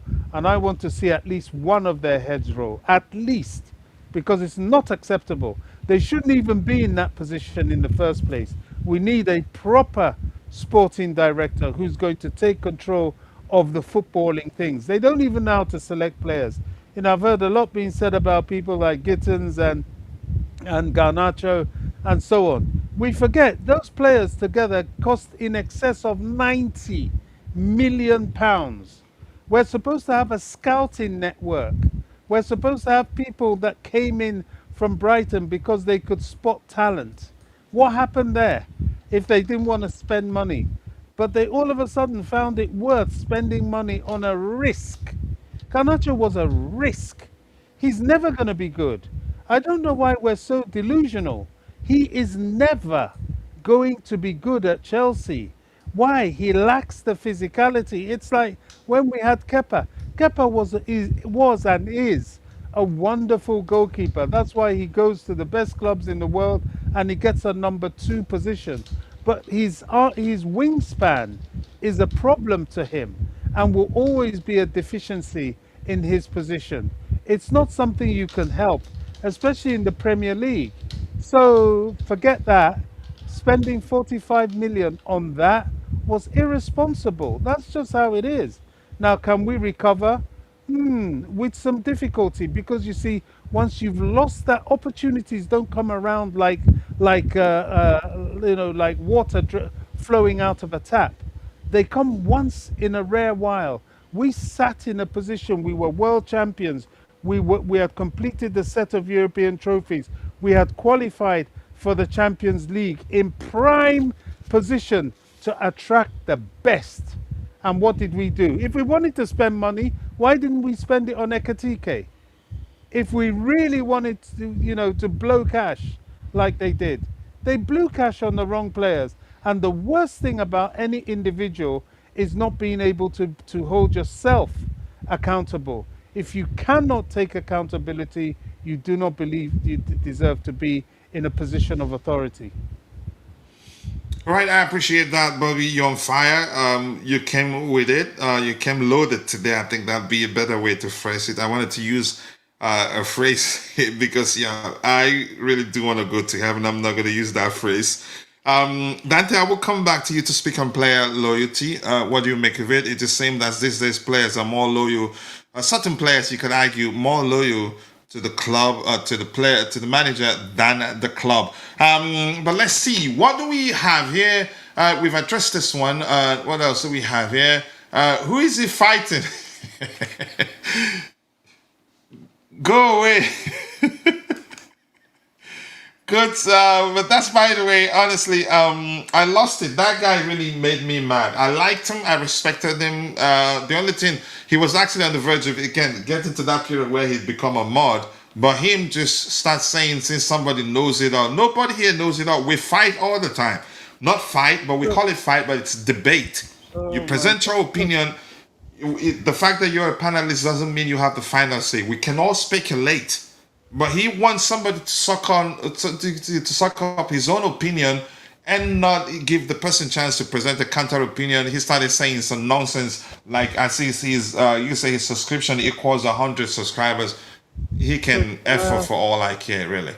Can I ask for something? Because Go ahead, Bobby. I have been pestered about this for a long time. Yes. My youngest child, I have several, but this is the very youngest. We are a Chelsea family through and through, as you know. But this guy, if you think I support Chelsea, this guy is absolutely out of this world. And he has asked me to ask you expressly to allow him to say something. I don't know what he wants to say, but I know He should. He should. We're listening. We're listening. I think I saw somebody say, my dad is Robert. He's speaking now. Is it the person? Is it 7 Jesus Girl? 7. Hi. Hi, how are you? Hi. Hi, nice to hear your voice. How are you doing? Good. So you're a Chelsea fan? Yeah. Oh, good. Listen, let me just say this. I don't want to start. You can say discussing the past season with you. I promise you, and I believe we're gonna have a better season next season. Yeah. Okay? Do you believe that? Yeah. Good. Are you the one with the name Jesus Girl 77? That's my mum's account. Ooh, you're all Jesus people in the family, right? Yeah. Good. Who's your good. favorite player? Joao Pedro. Joao No. Pedro. That's a good one. That's a good pick. I'd Yeah. pick him too currently. Yeah. I'd pick him too. Thank you so much for finding the time to say hello to us. And maybe you can say some of the time, if your dad allows, please do. We like that. Okay. Bye. Bye. Bye bye. Bobby, thank you so much. I think that softens the mood. I have to be honest. Yeah, the innocent soul that said stop. You can say stop by to say hello to us. It Hopefully didn't hear. softened the mood a bit. Hopefully didn't hear all the f bombs just before that. I hope he did. Bobby, was she there? No, no, no, it wasn't there. Okay, Not thank but you. you've made his day. Almost the same as when we went to watch a game and Cole Palmer had the decency to come up and say hello to the lad. Ah, he was on Wow. cloud nine for months. How old is he, So, Bobby? he's 10. 10. This is Wow. Almost. My son will be 10 in July. I have the full spectrum, coach. I'm even a grandfather, so my Ooh. hands are full. I'm gonna be coming to you for tips. Yes, yes. I've been there, seen it, done it, got the T-shirt. But yeah, this is the youngest, and he's hurting like the rest of us. But he's, Yeah, but I'm happy that he's hopeful for a better season come 26, 27. Oh yes, Thank you so much, Bobby. That really did bless my heart. I love such. yeah. All right, no, Coach, I'm not killing you. I'm hosting a show, and I'm being me. Red card for Coachila. Wow. No, that guy really made me mad. Let's see what else we have here. Is sorry, I apologize, guys, for speaking French. And you see, lucky to us, Bobby's boy wasn't listening. I just lost it. I don't like it when somebody feels like they're too important. You know how collective we've been here. It's not about a single individual. It's about everyone, which is why our tagline says, always a debate, rarely a union. You think Bobby and I are enemies, but we've been best of friends. Dante the same thing. We disagree. Jay fights me all the time. We call it fight, but it's debate. And we understand we all don't have to agree. We don't run an echo chamber here. Okay? We have a lot of blue coat out here, even though it's not my thing. All right? But thank you. I apologize for speaking French here. Okay? You're wrong. You don't even know Dante's location. All right, let's see what else we have to address here. Jay says, why didn't Maresca say no to Garnacho? How do you know Maresca said yes to Garnacho? So we believe that we want to believe. Here's the thing. Maresca actually said that on an interview. Thank you. We heard also, whether that's a fact or not, I don't know. He spoke with Garnacho on the phone. And I'm going to say this. I get it. A lot of people argue that the owner's meddle, you can say in the manager's business, or also you can say to an extent, they meddle. Let's just leave it at that. My point is, I don't see a world where they sign a player and just impose it on the manager. The manager would have to say, yes, I can work with that player, or no, I cannot. If the manager says no, if they persist on signing the player, they send him out on loan. But in Garnacho's case, he spoke with Maresca. And that is, I think, yeah, there's an interview so maybe an interview or maybe a report. I remember a report, definitely. And Garnacho wouldn't have persisted in coming to Chelsea and Chelsea alone, even though there were other clubs interested, had that not been the case. And my theory, as I've talked about before, Maresca might have known that he wasn't here for the long run and probably didn't care much who we signed. That's a theory. That's not a fact. That's my opinion. So, listen, even for those that aren't managers, those that are just coaches, you can't just sign players. It doesn't happen anywhere, in my opinion, except for Madrid, where if they're bent on making a certain Galactica signing, they will just make it. And some managers are just happy to be Madrid's manager, and they have to work with it. Work with that player in question. I think Barcelona was like that too. So I don't see a word. I get your point, Jay. Maybe it was their idea, but they definitely did speak with Maresca. Look, we're looking to sign Garnacho. Even if at the time, my suspicion, what I said at the time, they probably wanted to sign him because, yeah, it was a good opportunity to sign a good player that if it doesn't work out, they'd move him on. And we did talk about that at the time. He's not Ronaldo, but probably it'd be a case of if it doesn't work out, they'd move him on. And you can argue that's what it will end up to be right now because he's definitely not Xabi Alonso's type of player. Yeah, coach. And let's not forget he's homegrown as well, which counts. Homegrown is very important. Like I said earlier, under 21, so we could have signed him. We had no problem restriction-wise to sign him. Homegrown, and he had Premier League experience. So That's another point. yeah, even though he's Argentinian, he's homegrown because he's spent 3 years in under the age of 21 in the country. So you'll count it as homegrown. So that was another reason why we went for him as well. But he's a Maresca touchline winger. That's his type of touchline winger. Just like Noni Madueke is on the other side, that's Garnacho on the other side. He said it was an interview. He's talked, I remember he was talking about, he said, I talked to him for over an hour on the phone. Yep, we need another winger, blah, blah, blah, blah. Yeah, of course he approved. It's his type of winger. It's a touchline winger, and we needed two on the left. So of course he approved it. He wouldn't if he didn't like him or didn't want him, he would have said no. Yeah, he would have said no. And the club wouldn't have signed him, even if they wouldn't have. And Garnacho wouldn't have actually agreed to come. Of course not. Why would he come if he's he can sense he's not wanted? Why would he come? Of course. And he had other options. I mean, I would see. This is something where we're not speculating. This is something that Maresca said. Now, is Maresca telling the truth? That's the only thing we can speculate about. But Maresca said, "I wanted him. Spoke on the phone with him for over an hour. He's the type of winger we need." They brought him in, and it wasn't 45 million. I think Bobby said 45 million. It's not 45 million. It's 35 plus 5 or something like that. So, and that's not going to count now because we're not qualifying probably for the Champions League. So, 35 million. Yes, you can get the money back. People forget he's only 22 years old, 23. He's still a young kid. So he's got a lot of a future ahead of himself. We're not going to lose any money on him. Now, he didn't work out. Unfortunately, he hasn't worked out. System is reason, one of the reasons, but he just hasn't quite did it either. But yeah, look, Even beyond season, beyond system, he hasn't quite performed. Yeah, I no, he agree. hasn't quite. He's looked a bit shaky. He's looked a bit nervous. He looked really good for a couple of games in a row where he did that, scored those 2 goals against in the FA Cup against, was it Man United or Man City? I can't Arsenal. remember.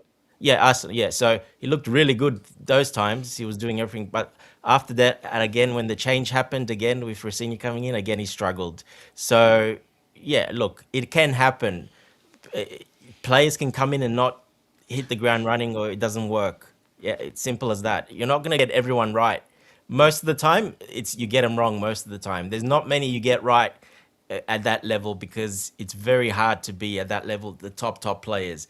That's why a lot of clubs go through years and years and years without changing players, changing managers till they get it right. It doesn't matter about if you have the money, you got to get the mix right. So yeah, it's not that simple. And you know what? It's time to block Jay. We disagree. Yeah, Jay. Yeah. He's gonna come say Now, some nonsense take now your in the spanner chat. away. All right, let me give back the microphone to those. We still actually haven't completed the news hunting because I think a lot of stuff interesting stuff out there to talk. We've been streaming for 1 hour, 52 minutes. And I thought actually we've been streaming for a long while, but because it's heated, that's why it thinks it's been forever. But yeah, a coach is literally chasing everybody in the comment. I don't know why we're not using. Had we been streaming, if we're streaming in a landscape format, I'd be popping a lot of fireworks and balloons. And yeah, let's see. Maresca said yes to Garnacho. If that's the case, then Maresca can. Yeah, I hope he loses to Chelsea twice. We can. It depends on the signings we make. Yeah, I think we can. Look, they gave him a 3-year contract for a reason. He's not Pep. Even Pep, actually, I think they started with a three, an extension, a new contract, an extension. So if he does well, maybe he gets an extension. I know he would do well, but I'd rather he doesn't. We should have added a bit of experience in this project, but they were too arrogant to change. To change things, they are only changing things because of the Tottenham projects falling. I think probably because clearly, yeah, we just need to change things to do well. All right, what else do we have here?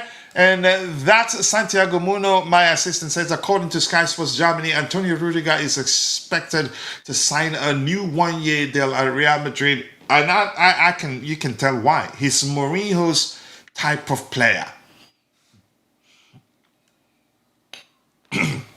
He is. And then Dante, just as we discussed yesterday, we're hearing that Mourinho is keen on Enzo Fernandez.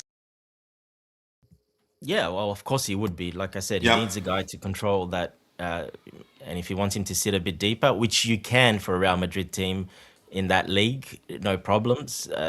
Of course he wants him. He wants possession ball. Mourinho likes to keep the ball as well, possession and build up. So As long as he's playing a team that his team is better than, he wouldn't mind dropping deep, defending and hitting you on the break if you feel like you could say superior. But at Real Madrid, I don't think he'll be doing the defending deep thing. he doesn't need to. He'll have someone next to He him. doesn't doing need that. to, yeah, Yeah. because he Plus has a the very league. good score. Yeah. Yeah. Let's see. Yeah. And this is Sevim 77 Jesus Girl 77. My dad is Robert. He is talking right now. So Bobby, your name is Rob. Okay, we learned something new there. Robbie. All right, let's see. What does he have here? Yo, I just cannot stop but agree. Don't praise Bobby too much here. That I agree with Bobby every time. What's his handle on Twitter? What's Bobby's handle? I think I'll share it in the group in a bit. I don't know it off the top of my head, but he's in the group. You can just click and follow. So you haven't been following Bobby. That's a sin, really. Bobby, the proper sporting director I will take at Chelsea. It's Tixi by Guerin. Okay, forget about the name. Former Man City sporting director. We have Dave Fallows. I think eventually he will become the main sporting director. And you could argue Dave Fallows is the reason we're able to get Xabi Alonso. You wanna add to that, Dante? It could be because he does know him. So he's got a connection there. Probably even has his phone number, to be honest. So yeah, definitely he probably could have spoken to him. There's a very high percentage chance that did happen. Like I said, because they know each other. So that definitely helped. Yeah. Yeah. All right. Thank you. I'm gonna skip past quite a lot. Bobby needs on the menu. Wow. Vic, I hate you. I'm gonna take your spanner from you and block you. Jesus daughter, Jesus girl, thank you for joining us. Yep. It's my dad. Shout out to him, please. Robbie, shout out to you, your daughter, saying we should shout you out. Sorry, we're not streaming on landscape. We're not streaming on sorry? Yeah, it's a son, coach. That's the mother's account and email, but it's the son. She explains, yeah. So, Bobby, we can't pop up the balloon for you because we're not streaming in landscape format. So, apologies. Yeah, that's my daughter. I have to drive them all away because they're now all flooding this platform. I don't know why. We appreciate that. We appreciate that. If Garnacho was a Maresca signing, then let's see if he brings him in to City on a cheap 30 million. The plain truth is Garnacho is the most financial signing ever. He was brought because he is a resale. That's the latter part of your argument makes sense to me. But the first part, for me, I'm not sure what point you're trying to make there. At Chelsea, given the restrictions we were under at the time, you could argue he just had to make do with what he has, or accept what's achievable. But the most important thing is that he okayed the signing. It's really that simple. But I get your point. Yeah, he's a resale. We could say his resale value is the reason why we signed him. Anything else here before? Yeah, sorry, Sorry? Coach. That's not the reason we signed him. That was could be one of the reasons because that helps in the future. But I went through all the reasons why we did sign him. He's a system player, for Maresca system perfectly. Price was good, experience under 21 because of the restrictions. Counts as homegrown English as well. There's a lot of reasons there, more than one. You think they signed him knowing that they don't want him to work out, but we're gonna just sell him after. We know he's not good, but we'll just sign him anyway. So because we don't want him to work out. Of course, it just makes no sense saying that. It makes absolutely no sense. They signed him to fail on purpose, but they know they can resell him, so it's not a problem. And we That's did talk about that at the time. So probably they know if it doesn't work out, they can sell him and actually make some profit. Yeah, it gives you a bit of insurance. That's all that is because of his age, etc. But that's not why they And signed him. Premier League proven, I must say. Yeah, he was, and like I said, he had good numbers at Man United. So yeah, they signed him to be successful here, not just to sign him as a market opportunity. That number one was to sign him to add to the team for him to be successful. If that doesn't work out, well, at least you can fall back on. You got a bit of a safety net there, and there's absolutely nothing wrong with that. That's the business. Yeah. All right, thanks so much. I appreciate that. What else do we have here? Well done, Bobby. A lot of people singing your praises there. Yes, his arms were a tad short. Couldn't reach the top beans. I think he's talking about Keparis Balaga there. Facts, Bobby. Wow, a lot of fans for Bobby there. Bobby, I need to get your autograph at this fun. They're happy. They feel like we're fighting with Bobby and he's cooking us. Okay, if that's makes you guys happy, we're happy for you. Coach going to heaven after drop. God is forgiven. It's a forgiven God. You don't know. I hope that room is soundproof, Coach. There with You're their forgiven, grandma. I Coach. Don't thought worry. Yeah. if not for that, my sister, you would have heard you again by now heard my daughter's voice 4 times. Bobby, were you saying something? No, No, that was no, me, no, Coach. yeah. Oh, okay. I just said you're forgiven. It's okay. You'll be forgiven. You'll be all right. All right, please, quite a lot to read. I can't read everything. I'll try to catch your subsequent contributions in the chat. Chill, guys. I will be back to help Bobby soon. Till then, he can handle this 2v1 pretty nicely. Bobby is a very strong DM. He's done well anyway. Can also make 15 saves. Yeah, let's see. Dave Fallows is the reason why Bolton were a top 8 team, and he's the reason why Big Sam was Bolton Wanderers manager. Let's see. Important message intended to be conveyed to Arne Slot, current Liverpool manager. Leave. All right, let's see. Dante Akusa Ganacho to Como in Serie A because they play UEFA Champions League football Wrong next channel, season. buddy. Wrong channel. Or That's maybe, right. yeah. He knows. He's trying to. They just. The person just wants. They want Slot to leave so that they can come for Alonso. I think that's how I see. Okay, news hunting time. Let's go. And we will round off once we're done with news hunting. I might need to refresh this one more time to see if anything new emerged as the show progressed. Why am I not seeing that? Maybe.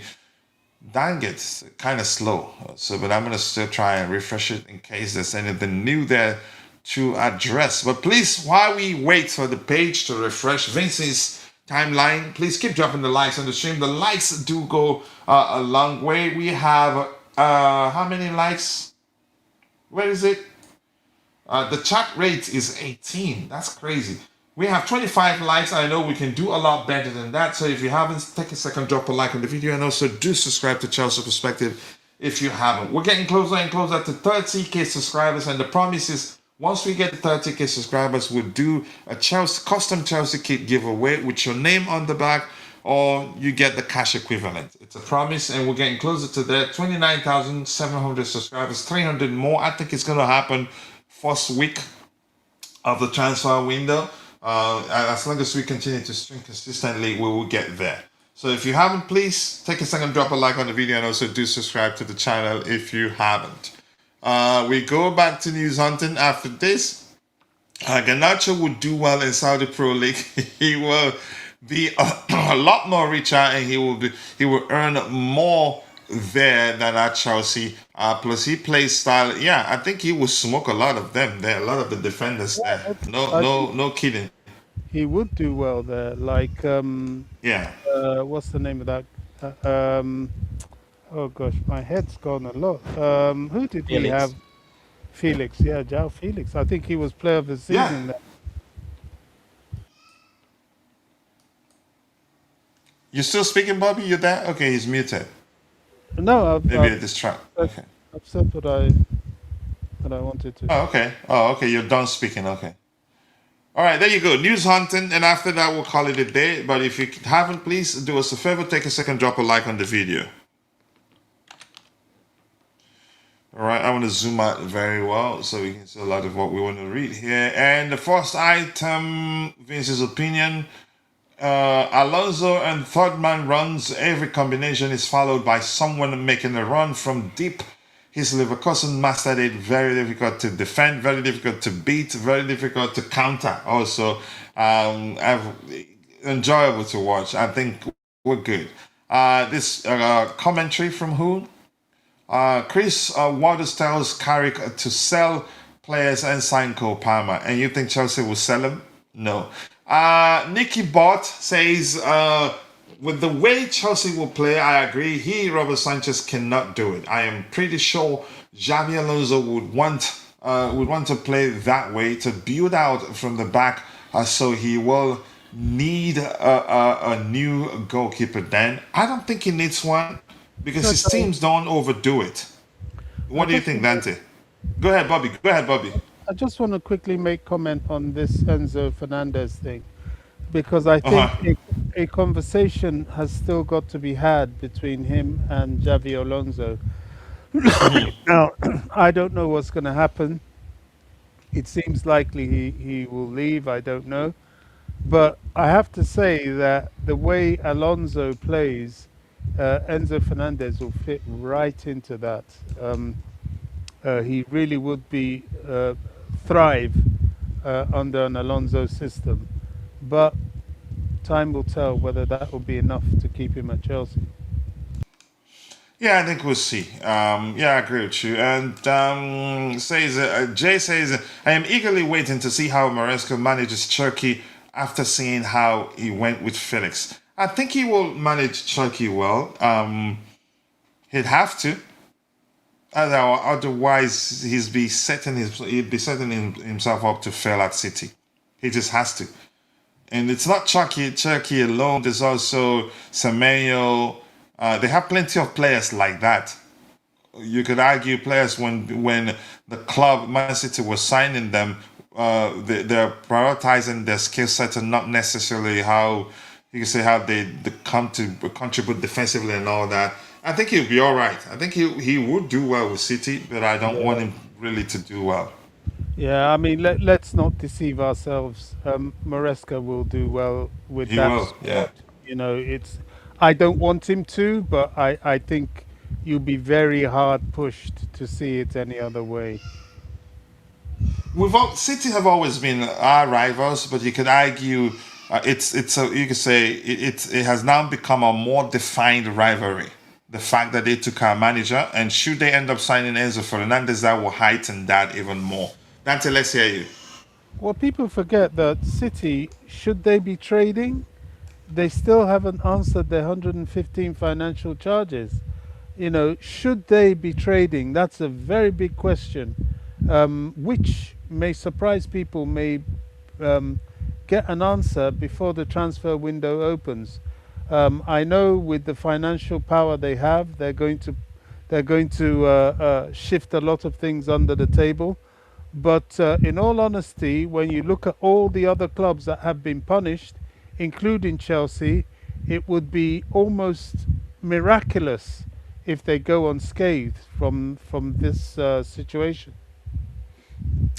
Yeah, they're not going unscathed, but they also have a lot of money to pay any big fines like we did. So I think they'll be fine. If they haven't been properly, dealt with by now, they're not going to be dealt with anything worse than fines, in my opinion. I think he'll just be fines, just like us.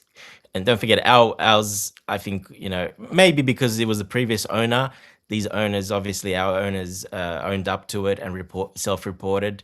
That obviously helped. I think in But our think case, the I think our matter case is actually different. But Dante, I is, think they might face points deduction, and here's why.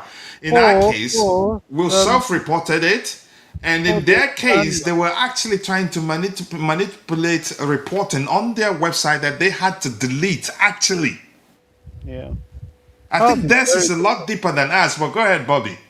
ours is very different. And Ours is different in so many ways. that's where I was if going. But yeah, it happened. if we faced a player ban, a Go ahead, Bobby. Don't mind Dante. transfer window ban, then they should face some restrictions in the transfer window. It's got to happen that way. If not, we all know then the corruption is just being further exposed. Yeah, Yeah, yeah. that's. Go ahead, Dante. Sorry, I apologize. It's all right. Yeah, so I was trying to. Ours is a little bit different because of that self-reporting, etc. And Happened that's under the previous owner. yes, yes. So that's. I think we were eagerly awaiting the outcome of that, just in case it was much worse. And I also think sponsors actually knew that as well. So that's why we weren't able to actually get, a better sponsor. So because of that, and that kind of makes sense to me why they delayed and just getting these smaller sponsors in the meantime, because they're okay, they don't mind, they're short term, but a longer term sponsor, they do their homework when they pay that much money and they know there's an investigation going in the background. They're not going to commit to anything until that investigation is over. So hopefully now that it's settled, and it wasn't long ago that it got settled, just a few months ago. So hopefully now at the end of the season, we can hopefully get to work. Unfortunately, it would have helped if we finished, higher and Champions League, etc. But there'll still be big offers there. But hopefully now they can push for that because there's no more outstanding, investigations going on in the background. So. That we know of, we don't know. I mean, there might be, we have no idea, but that we know of, there's definitely no more. So, but yeah, Man City, look, they've got the money to extend everything every single time. Their Just lawyers prolong the court battle prolong forever. that court battle. They'll delay it as much as possible, and that gets too expensive for the FA. They don't like that, and that's why they're winning. Simple as that. Money is winning in the end of the day because they can extend that court on, and that costs a lot of money to do that. So Even the they'll FA at some time will be willing to, you can say, find a closure. Just they'll you settle. know, They'll settle. They'll just find a middle ground. They'll settle. They'll probably get, like I said, massive fines, bigger than ours, way bigger fine, which we won't matter. But that would pay all the legal fees for obviously the FA, and they might get a one window transfer ban, which will make no difference for them, really, to be honest. Or they won't be able to sign any like under 21s or something like that. They'll get away with it, trust me. In these type, they always get away with it. They've already have been getting away with it, and they will get away with it, just like we got away with it under Abramovich, basically. all right, thanks so much for that, Coach. Did you see Jose Mourinho's comment on Enzo talking about all the clubs, Madrid, while falling, you say failing at Chelsea? This is surprising, but now he's Madrid's manager and would like them to sign him, so probably not going to say much now. I'd rather Maresca City do well than Arsenal go back to back. They can't do back to back. They won it as a season where all the teams that were supposed to be out there were struggling, but the fact that they won it, that would be a serious motivation for them. That they will be there, but they're not.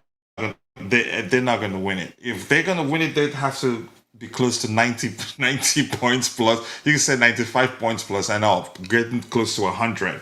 Yeah, but I disagree with Bobby. Enzo is an ideal for double pivot 6-0 Alonso, and he isn't creative enough as an attacker to fill one of the two tens positions. This doesn't mean I want him out. I don't want him out either, but it looks like that. It's a bye Felicia already, and that's just my opinion.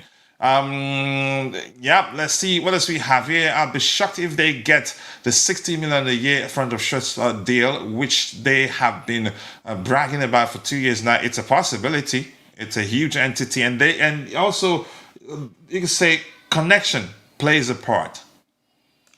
Yeah, and like I Or said, if you one of want, the main reasons is yeah, because of that investigation that was yeah. ongoing. Connections play. If you want to make it plural, connections play a part. If you want to go singular, connection plays a part, and they have that connection. Yeah, and they will do it, get a lot of money in a way that even the FA won't say no, even though they did it with their connection. Okay, I'll check. It looks like he shared that with me. Let's see what else we have here. Who is what man of fighting? I think the Bluetooth game probably said something. All right, I'm gonna take it in a bit. I hope I don't do it in a manner that my screen will be blocked. Let's see what I see have here. Brentford have submitted an offer. We've talked about him. The Premier League new ball. We've talked about that. What else do we have here? Arsenal ready to rival Chelsea and Man United for Morgan Rogers. If we're signing him as a 10, I'd rather we sign another player and not him.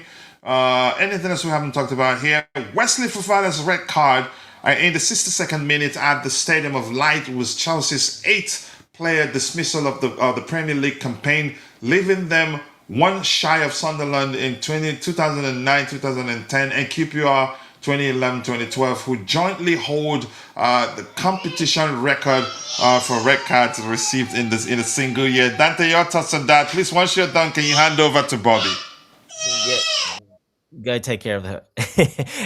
Yeah, look, I think we broke the record or equaled the record for yellow cards as well last season. I think it was. So, yeah, that's kind of continued on with this season. It continued on with Maresca at the start, the first half of the season, and then it kind of continued on after that. A little bit more with Rosenior as well, and to end now, of course, another one. So, yeah, look, it is a problem, but I'm sure they'll hopefully work it out. We don't want to get close to those records again. Look at Arsenal, but not one red card all season, not one penalty, not one red card all season. When they've done so much is absolutely ridiculous. So Yeah, yeah, I think farcical. a lot of it's got to do with biased against Chelsea. A lot of those decisions were really horrible. Some of them were really bad. Some were deserved, of course, but there's a lot of stuff that wasn't really deserved. So yeah, hopefully we improve that. But unfortunately, the referees are against us for some reason. Yeah, I mean, you're 100% right. The red card situation, there were many that were unnecessary. There were cumulative second yellows due to the bias of the officiating in the first place. There was some that was totally unnecessary. It's all a mixed bag. It's some of that, the bias against Chelsea, a lot of the fact that of the instability in the dressing room, in terms of the managerial situation, in terms of the tactical outlay. There's nobody really holding the reins. It's a shame. It is not a record to be proud of at all, and I hope Alonso addresses it. But Chelsea get provoked a lot.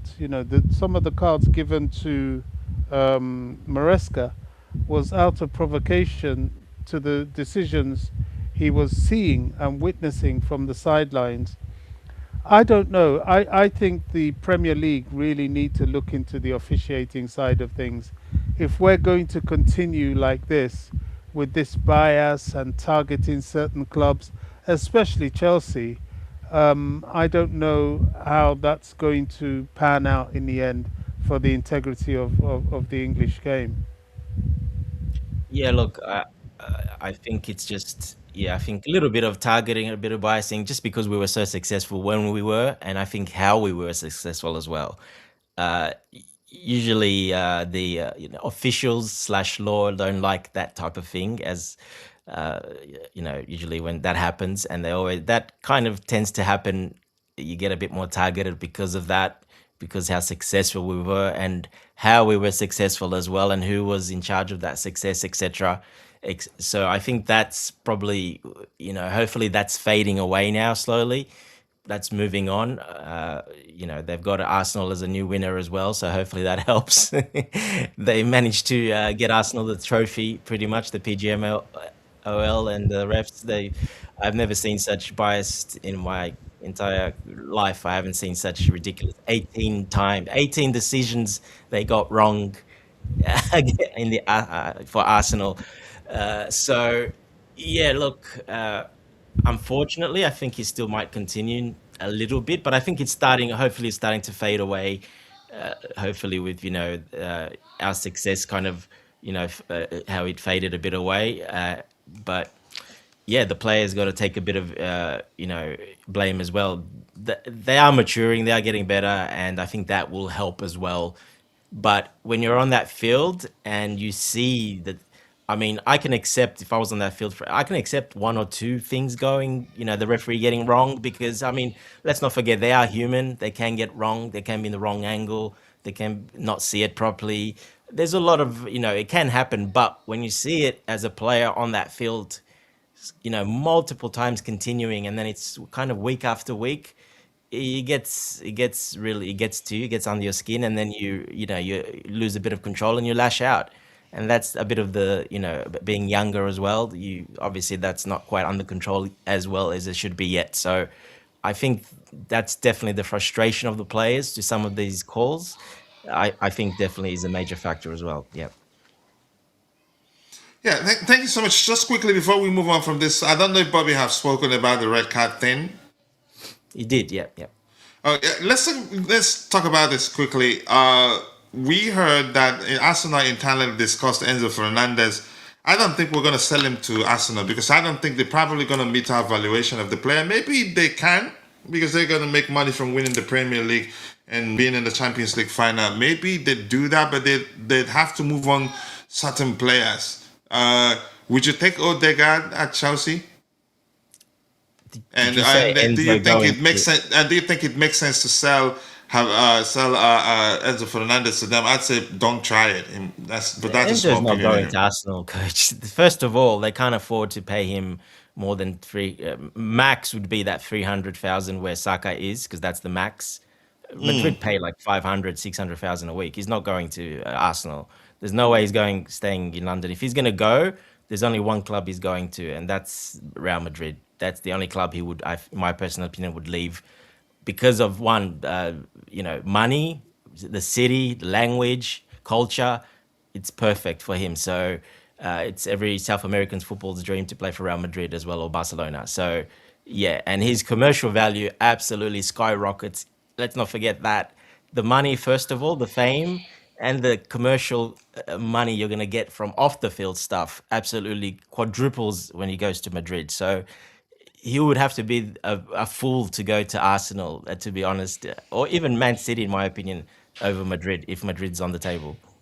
It will take some redonkulous fee for that to happen. But quickly, before I go to Bobby, the beautiful game shared with me what he had to say about Enzo Maresca. He said, when I was at Chelsea, my players did not speak about other clubs. For people saying he had every right to speak about the other clubs, I get it. What he said was that Madrid is beautiful. I like Madrid. After Buenos Aires, the next person he likes the most is Madrid, something to that effect. Even his girlfriend or wife likes that place. That's him just, you could say, playing it smart.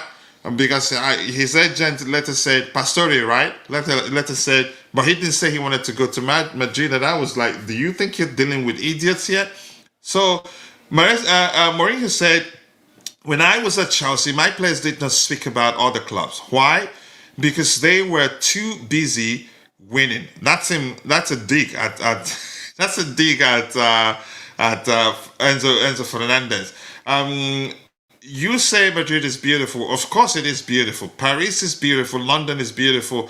But beauty does not win you titles. Mentality wins you titles.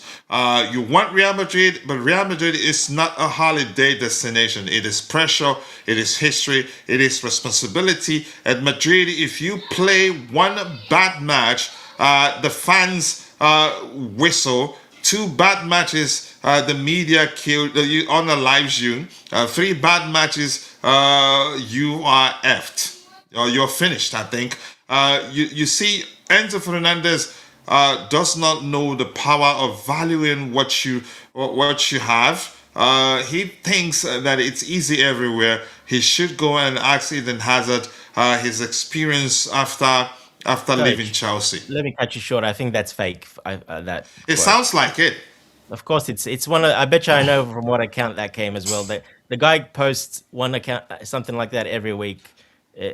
So yeah, I don't know if it's real or not, to be honest. It doesn't sound like it's real. I don't think he'd go to this extent I about wouldn't a talk that single much about matter. him, Yeah. but it's like Mourinho keeps everything short and sweet. After that first sentence, he would have stopped. He's not going on rambling like a Pochettino like that. I'm sorry, I don't believe he would have said that. It makes for an interesting read.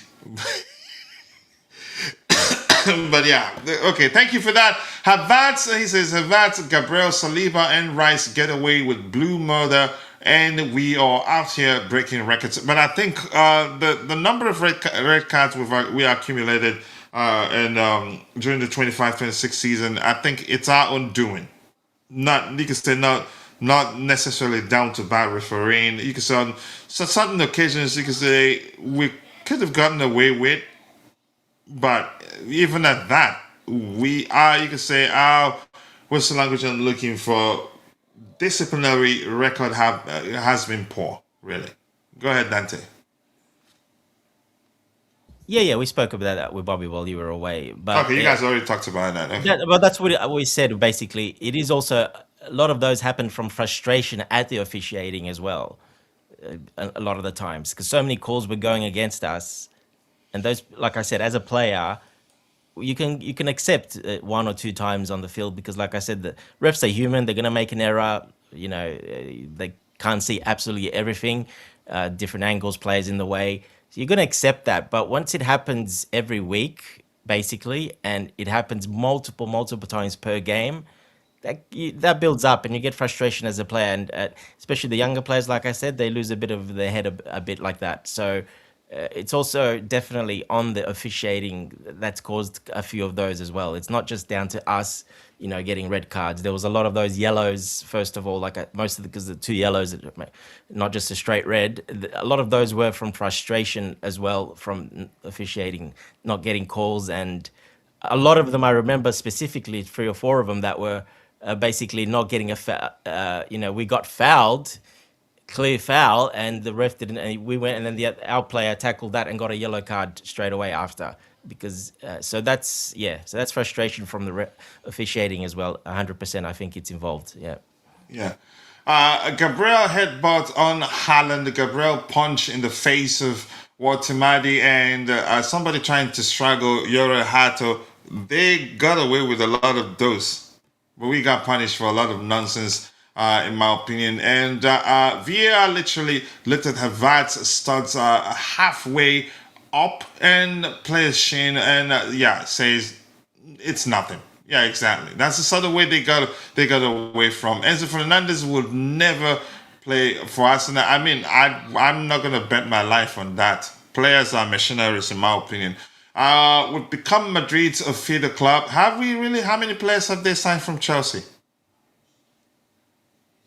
I don't think we become Madrid's feeders. I wouldn't say Only that. been 2 players. That's it. Okay, Thibaut Courtois, Eden Hazard, 3 players. Sorry, the keeper. Yeah, Antonio Rudiger. Who else? that's a free transfer. That's a free transfer too. Well, I wouldn't go to the extent of saying we'll become their feeders. Speaking about Enzo, the player. Yeah, I know. Even at that, I don't think that's not the truth. Our players are now too busy doing bozo moments than winning. A lot of bad stuff from our players. This says Mourinho doesn't ramble or talk rubbish like Pochettino or Rosinho. He's a man of few words.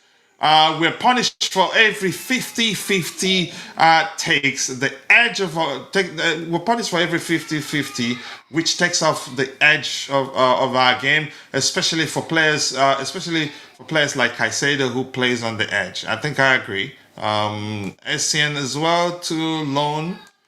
Yeah, Essien was actually basically done at Chelsea at the time.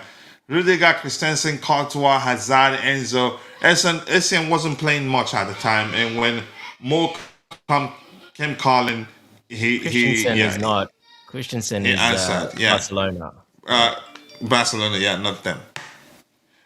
All right, what else do we have here? Keep dropping the likes on the stream, people. The likes do go a long way. Do you think that's it for Lavia? I don't think. I wouldn't say quite. I don't think not quite. I would say not quite.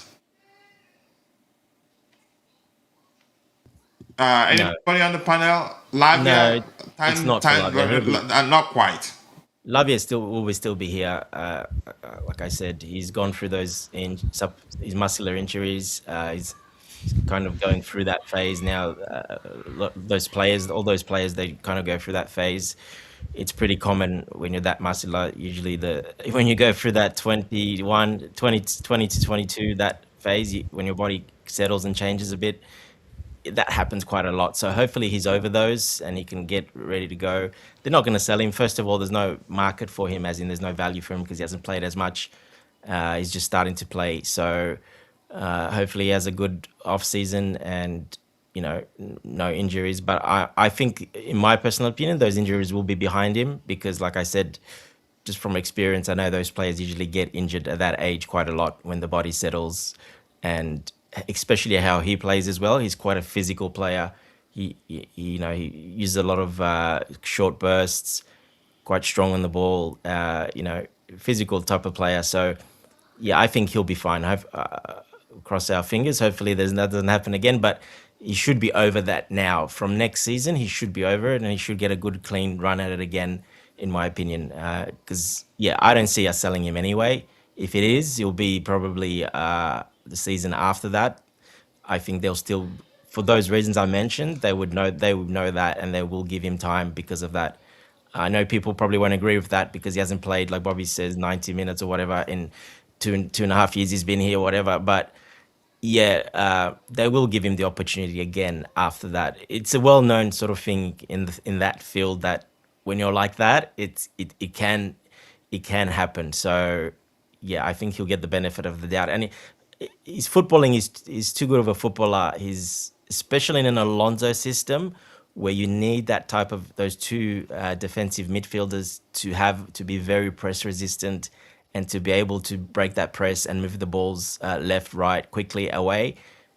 Be very strong on the ball as well. So I think Alonso will look at him and say, "Yeah, that's a player I want. He's going nowhere," because that's exactly his type of central midfielder DM that he needs for his system.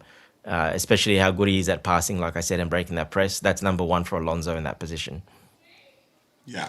All right. Thank you so much for that. I don't know if Bobby has anything to say. We take too much of a loss on Lavia, and yeah, that's another point too. Yeah, I agree with you. A 3-year, not one single 90-minute. It doesn't happen a lot. This is a disaster. We're not a treatment hospital. If we are serious, sell him.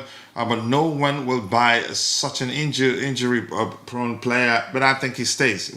He's still very young. That's an important aspect of the whole thing too. So if Jackson wants to stay, according to Bobby Vincent, he says if Jackson wants to stay, and sources suggest he could indeed be open to the idea, then Chelsea should keep him around if he wants to stay. As for firepower, if the lab was to leave, I think he's going to leave.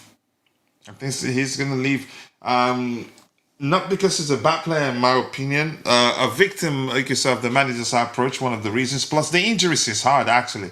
He's hardly ever he's had a series of injuries, not once, I think twice or so, leading to him not playing that much. But every time he's gotten the opportunity to play, I think I'd be lying if I say, yeah, he's played really well. He's looked lost too. But before, at some point, his numbers were good. But currently, his numbers look bad because he's played more and hasn't done a lot more. And I think he will eventually move on. Even he would want to move on, and that's my opinion. But Bobby, let's hear you.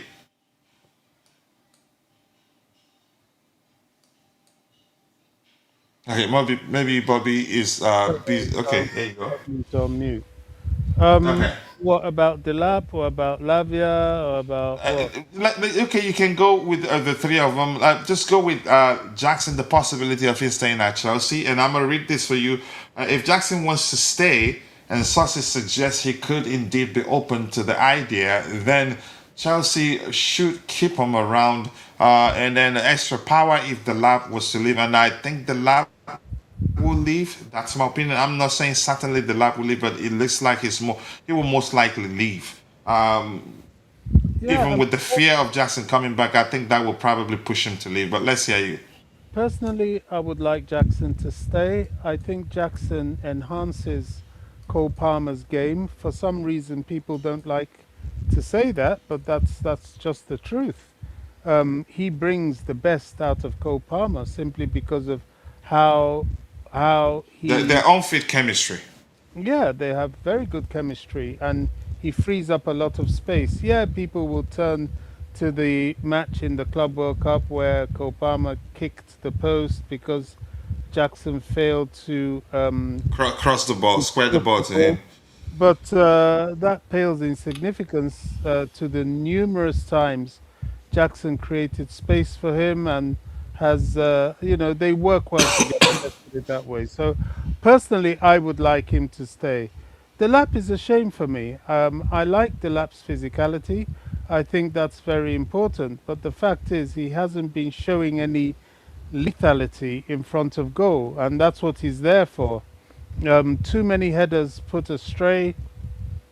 I don't know. His hold-up play started off well, but there's good. It's good to have hold-up play, but hold-up play has to be to some end. There's no point holding the play up just to give the ball to the opposition. So I don't know. Unfortunately, we don't have European football, so it's unlikely this season we would keep three of them. But personally, I would keep three of them and have Delap on the bench. And if he feels he's too good for the bench, then there's the door. As for Lavia, I am quite frustrated with the Lavia situation. I was listening with interest with what Dante had to say, so I'll go along with it. If it is it makes sense, age-related injury, physiology-related injury, it makes sense. But this is a big coming season for him. He has to show us more. He's here to play football, not to lie on the injury table. As with Fafana, the only get out of jail card I'll give Fafana is that his injuries has stunted his development. So a lot of the things he does on the pitch is due to the fact that his development is 3 years behind where it should be. Will they give that a chance? I think that has to be down to Alonso. Alonso may feel he can use him, but with Fafana, there's always the fear of him pulling up at a key time of the season with some injury or the other. That's my concern with him. I'll leave that one to Alonso. Look, there are lots of very good players at Chelsea. There's no doubt about it. There are a lot of passengers, but there are a lot of very, very good players that with the right mix, the right ingredients, the right additions, you can produce a Premier League winning team, even next season. But you've got to, what you do in the transfer market is pivotal. I cannot stress it enough. No more little Garnacho buys and all this silliness. You must go for solid, physical, strong, experienced, good at shooting kind of players. Not these wimpish every little thing you're down on the ground and out for 20 months. We don't need that anymore. Is it age related? I'm not so much about age as I am about experience. You have to have had at least a good level of exposure. Someone like Morgan Gibbs White is not old, but he's well exposed in terms of his Premier League experience. So we need to be looking at players like that. Can we get him? Well, we all know he's going to be seriously expensive. But I posed the question when we had Joe Shields and I've forgotten who else we brought in. They were meant to be these gurus at coaching. And yes, okay, they've got a lot of very young talent in. Yes, Esteval is one of them. And they've certainly made a lot of big mistakes vis-a-vis the David Washingtons of this world. But scouting, where is your scouting? Why is it that we can't do what the likes of Brighton or Bournemouth or Brentford do and pick up someone like that attacker they've got? Is it Beppe that we've been linked with? You know, you find these players. Why aren't we able to find these players? That baffles me because they were brought in for that, and frankly, they've not been doing that. And this is a season where that sort of ability, especially with our financial constraints, would be very helpful for us. Thank you so I much, can Bobby. add I to that, appreciate it. Bobby. Let me add to that. Sorry, coach. Yeah, Bobby, we have 22 scouts around the world. So we have 22 scouts in our books. They work all around the world, different continents, everywhere, looking for players. What those scouts do, then they send in the reports to obviously to be overlooked, and then they basically go through those, and then they make the decisions. So that's how it works with the scouting network. So we've got a lot of scouts all over the world looking at players. So, and that's every top club has around that amount of scouts looking at for them. So yeah, look, it's. I think they've done pretty well with some of the. Nobody knew about Cole Palmer and all these players. That was a very good signing. We've signed plenty of ones that work and ones that don't. Now the big difference is when you're signing players for Brighton, you're getting them at 20 million, 10 million. You're not going to do that for Chelsea. For a lot of them, you're not going to get that price. Just simply based on the fact that it's Chelsea. Very simple. It's not much more to say to that. It's Chelsea. You'll triple the price. Very simple. So they're not able to do that, what they did. Now they still have, because they've still got some gems for great prices. And they've got a lot of players that are wrong as well. But I keep going back to this. When you sign that many players, if you're going to sign, how we did, that many players, usually the hit rate is not good. It never is good. Normally, people just don't see it, but behind the scenes at these levels, these clubs, the hit rate is extremely low, like really low, because clubs sign so many young players behind the scenes, which you don't even know about or hear about, and have contracts or trials at the club, but they don't make it. So a lot of players just do not make it, and the percentage rate, the reason why they're still in the job because they hit their percentage rate. They would not be in the job otherwise if they did not hit the percentage rate. But I got to stress this again, that percentage is low. As standard, it's already very low. So it was always the case, and that is the risk you take for that strategy. When you sign that many players, you're not going to get a very high percentage of return back. But the ones we did get is our core group of players, a lot of them. So that's just another way of looking at it. Yeah. Thank you so much for that. Excellent conversation so far. The Lab has 1 goal, 0 assist in 28 Premier League matches. Did he start all of them? If you want to go there. But remember, I mentioned his numbers were good, but he's played a lot more. So if you look at the numbers, it looks bad. Did I not say that? Just rewind about 5 minutes ago or so, you will hear me say that. But of course, you don't like me. Just go away, Jay. How is he not a bad player? I wouldn't say he's a bad player. It's a matter of approach, really. He's a player that you can say that be more effective in a transitional approach. Come on, guys. What's the definition of a bad striker? Please define. I'm not gonna do that. There's no bad players at that level. You don't make it to that level being a bad player. He's not a bad player. Yeah, he's not a bad player. And he's proved that in my opinion. Yeah. Like Coach said, the biggest thing is he had space to work in for his previous team on the counter attack only. And he was running, look at his goals, a lot of his goals are like that. one-on-ones on their counter attack, etc. There's some good ones strike outside the box, but a lot of the goals are in transition. We do not play like Yeah. that. Chelsea does not And play don't like worry, that. Jay, he will be out of your way very soon. I think he'll listen this summer.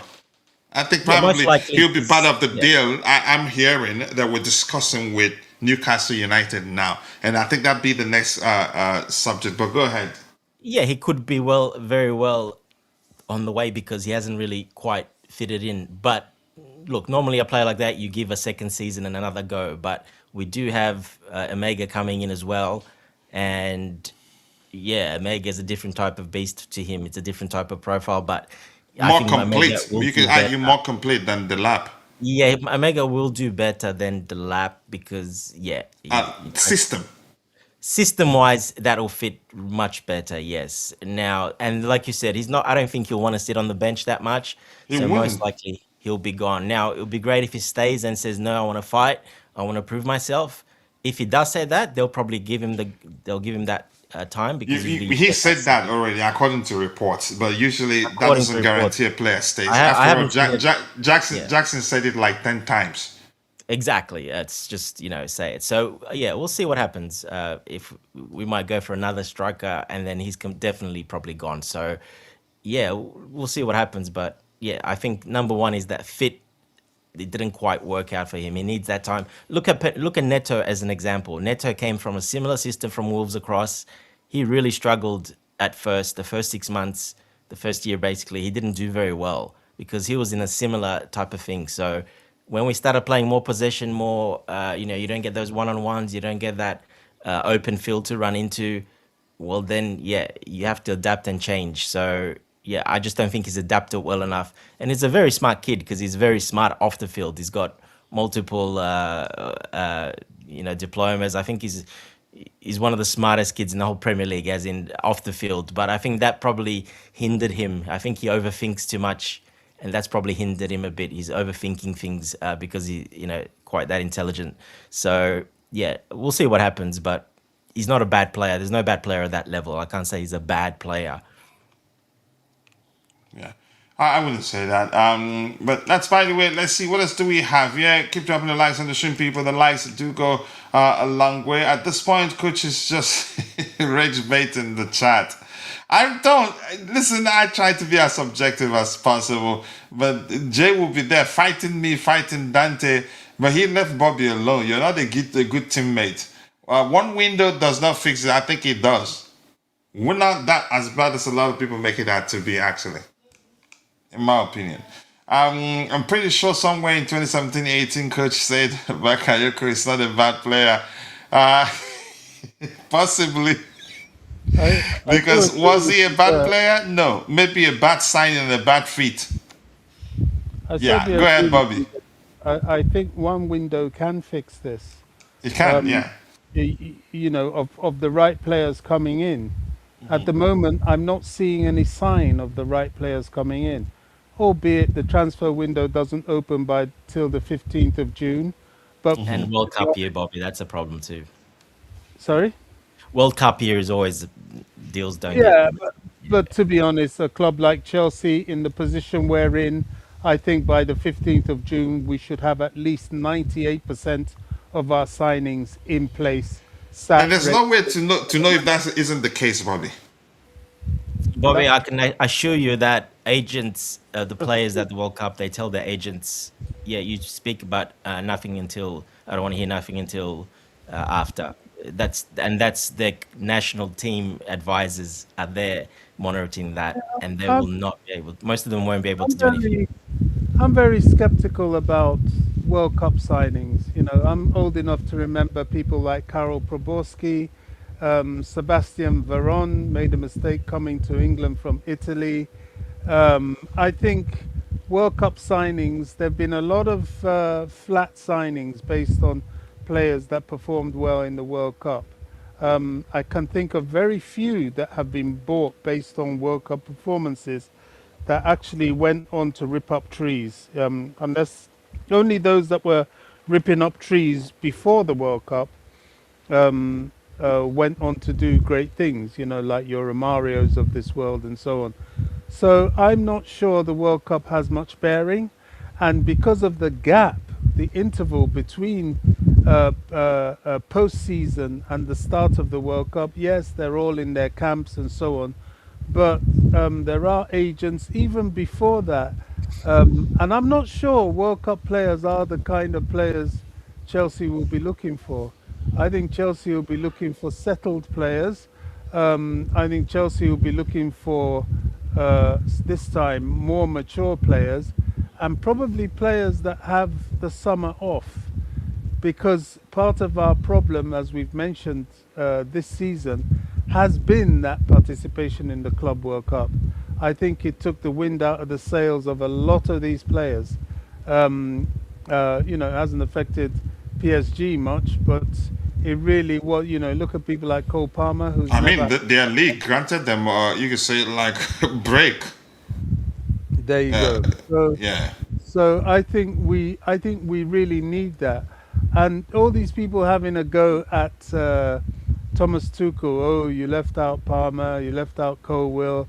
Well, Colwill hasn't played football at all this season, so that sending him to a World Cup is ridiculous. And Palmer has not been fit. He's not had a good season at all. And if you look at his track record, sending him to yet another summer of intense football, you want to destroy his career. So I think they were the right decisions, despite the fact that I'm a Chelsea fan and I want our players ready for the next season. But really, it's unrealistic to have taken them. It's same with João Pedro as well. I think the Club World Cup took a lot out of him, and although him and the Neymar situation is quite different, it was a choice that Ancelotti made, and probably on the balance of it all was probably the right choice. João Pedro is young enough to try again for the World Cup, whereas Neymar, this is his last shot, and he brings a lot of experience to the table. So, and Brazil, with all their highly talented players, it's a very difficult shout. So, yeah, I think if we select the right players and players that are able to, for once, have a summer holiday, we could fix the problem in one transfer window for sure. Yeah, we could, and he's saying by 12 is no, fix the squad. More importantly, and if the squad is fixed, anything can happen. Santos is more GA than the lab. Okay, let's see what else we have here. Chelsea reportedly held internal discussions over a possible move for Granit Xhaka following Xavi rival at Stamford Bridge. But thank you. I would like that to happen. He's very experienced in the Premier League. You could argue he carried Sunderland alone. He's that good. And I wouldn't be surprised if Xhaka asked us to sign him, since we're open to signing experienced players. MLF for me should go out on loan to Como in Serie A, Bundesliga side, Hoffenheim, Frankfurt, Dortmund. I wouldn't mind him coming. As long as Jao just stays, even if we sign one more striker or Jackson stays, the three of them, it won't be bad. And I think he'd be open. He's that sort of player. He has that sort of what I call good arrogance, belief in his ability, doesn't fear competition. I want that. So I wouldn't, because of the possibility of Jackson staying, saying Emira should go out on loan. No. Would it hurt to have the three of them? No. We can have the three of them and then shoot for everything, every competition, and we shoot for the league, the two cups. With the three of them, we can actually win it. Just make sure we sort out the defensive issues on the left-hand side and sign the sort of number 10 that as Xavi wants.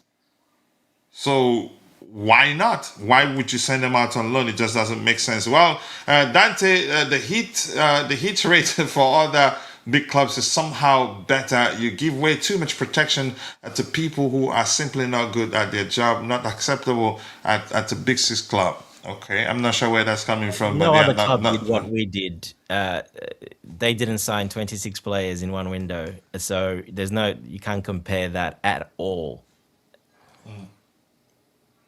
All right. Thank you for that, Dante. Let's see. Enzo Fernandez was our best World Cup winning signing for Chelsea. Okay. And the Blues game say, I know what I mean by one window, don't fix this, but what do the. Yeah, we've explained. Fix the squad, more importantly. Then after that, anything can happen. Chelsea believe they have learned lessons from past mistakes. They recognize this season did not meet expectations or ambitions, and they want to accept responsibility, the ownership, and leadership. Why not? That's what smart people do. I But you mean, know what? They don't want to win. They want to those sort lose. those sort of PR broadcasts and that I'm not even interested. Bobby, you should know Because, that actually sometimes some PRs are facts. Some well, briefs are yeah, facts. yeah, but to be honest, they've pissed us off so much. The only thing these people can do is win. There's nothing else that we're going to accept from them, and there's nothing else that should be acceptable because their financial outlay is an embarrassment. Nobody spends that kind of money on nothing.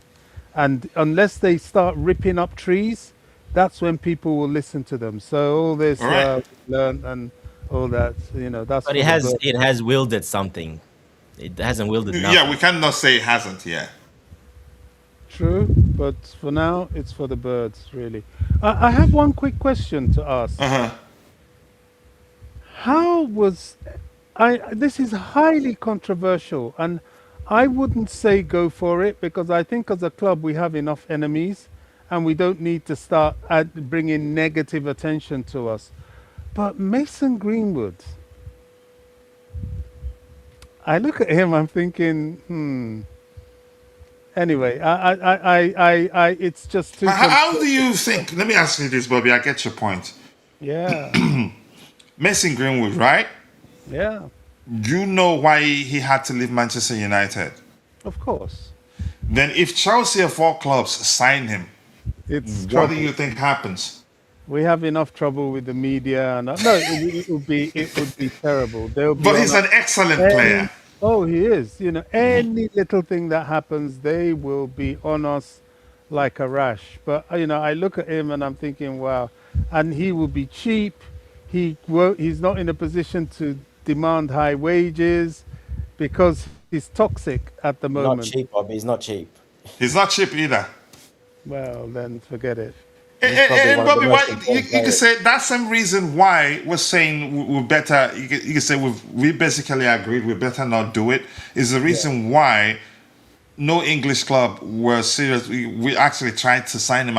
If any tried, I don't remember because yeah, it would have been such a mess for them, such a PR No, nightmare for them to deal with, which was it's why he toxic. had to move to a foreign club.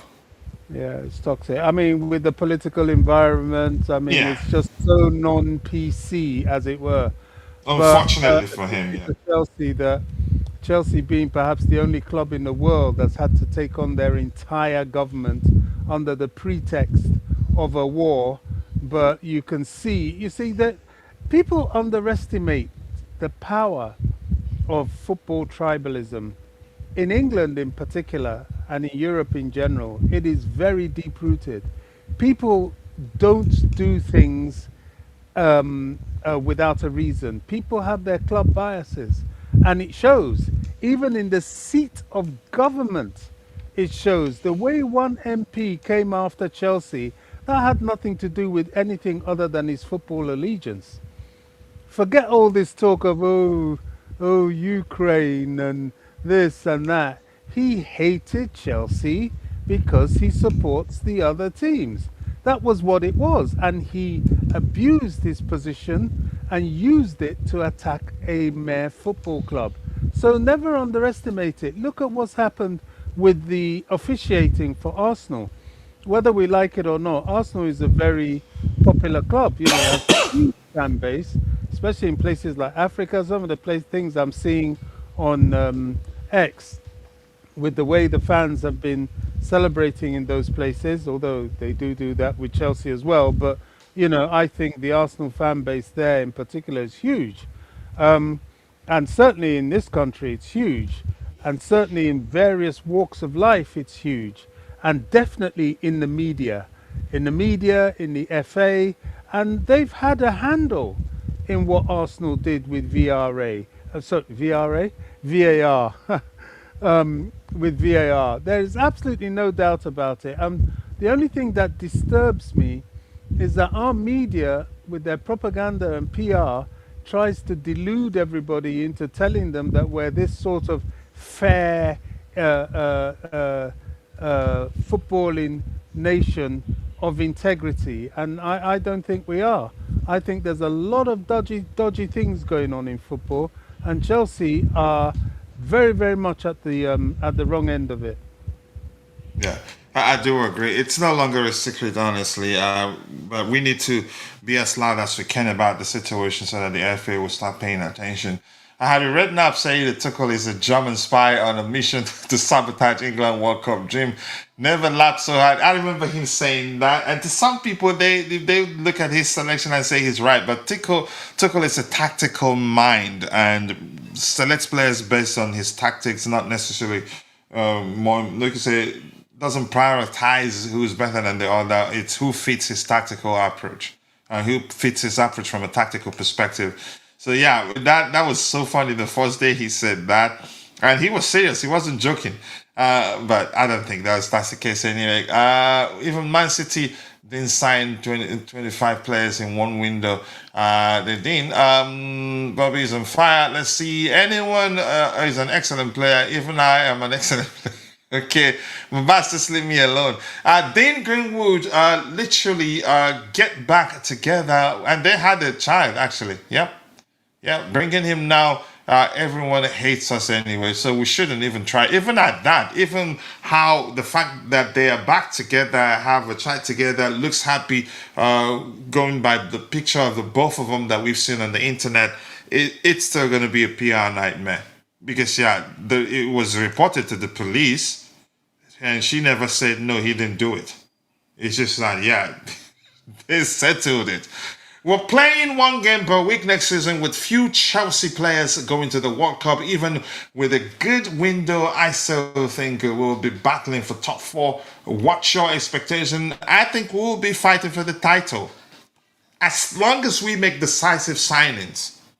I haven't said this like how many seasons ago? We will be fighting for the title. Last season, we knew we were going to finish in the top four. The season before, we knew where we were going to finish, and we mentioned it here. But this season, this just concluded the season. Last two seasons, I meant to say the season where we knew we were going to finish in the top four.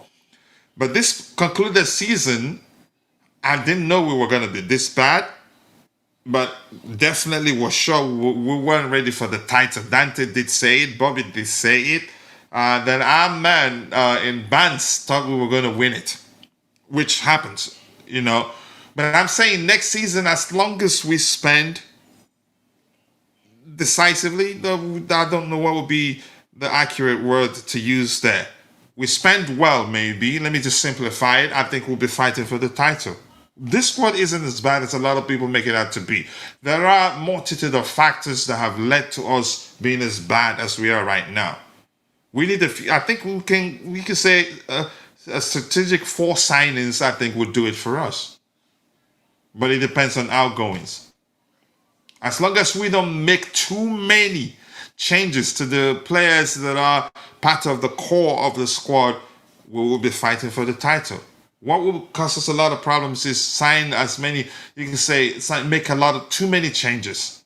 That we will be, you can say, we'll focus on becoming a unit again. But that's my opinion anyway. Let's see, anything else to talk about here? Let's quickly talk about this, Dante. I'm going to start with you. Have you heard? But before I do that, let me see. Lacroix is set to leave Crystal Palace this summer, and the defender is reportedly interested in joining Chelsea. Tell Bobby. Okay, Bobby, I was told to tell you that. Been told to tell you that. Clip it. Yeah, you know me. How many seasons in a row did I tell you Arsenal that they weren't going to win the league? But this season I was cautious because, they were probably going to win it. Because City didn't give me hope. From last 2 months, actually, City looked Shitty. I think wasn't too sure they were even going to get close to it. And before the last game, I and Vic we predicted actually that Bournemouth were going to beat them. Yeah, given how badly they've been. I actually would take Lacroix at Chelsea. I would sell Wesley Fofana with Lacroix. Fofana might be gone. I don't know. I'm not even listening to Coach at this point. You don't have to. But hardly ever do I get such prediction wrong. I say fighting for title. I haven't said we're going to win it. But there's a chance we can. As long as we spend wisely in the summer. Have you seen our right centre back? We could sign one. And rugged Frankie. Wow, where have you been, bro? It's been a minute, but thank you for finding the time to join. We're about to round up, but lateness, they say, is greatness. Every disappointment is a blessing. We needed to be off the radar to, re-strategize. Watch out next season. And something else, if you are superstitious, then this is for you. The season after we finished 10th, the following season, we won the Premier League.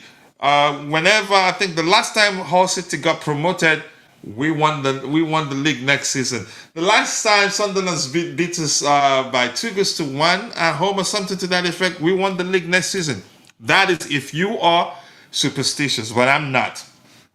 But it just if that's your thing, there you go. Hopefully I made your day. More good news. We are interested in him. The Crystal Palace defender, Lacroix. Okay, I'm quite sure I'm butchering his name. All right. Anything important here? I think we've addressed everything we have on the screen. Dante, I wanted us to talk about rumors suggesting that we've had talks with Newcastle United because we won Tonali and the Brazilian in what's the same Sandro Tonali. Then we won the other. What's the other guy? Guimarães. And then there's a chance Lewis Hall could return for Chelsea. Dante, out of those three names, which one of them do you think more likely to happen? I think Lewis Hall to Chelsea could happen. But let's hear you, Dante. Or do you think more than one of those transfers could happen? But let's hear you. Yeah, I don't know about the Lewis Hall one. That's of course only if Cucurella leaves. Otherwise, there's not even a discussion. Which looks likely, in my opinion. He has just 2 years left on his current contract. Yeah, but doesn't mean he's going to leave. He might still stay and play out another year and then leave maybe next season. It all depends. We don't know. But he's not left yet anyway, so I can't really say that. But so Lewis Hall, no, I'd say no. Cucurella's better than Lewis Hall, in my opinion. He's much better. But than if Lewis he's Hall. leaving, If he leaves, even then, I'd probably still wouldn't look at Hall, to be honest. but numbers is the only thing that says Cucurella is better than Lewis Hall. Numbers say Lewis Hall is better than Cucurella, I think. No, When in did my I opinion, check he's that? not even. You're But comparing I a top test, two. from what we know, more experienced.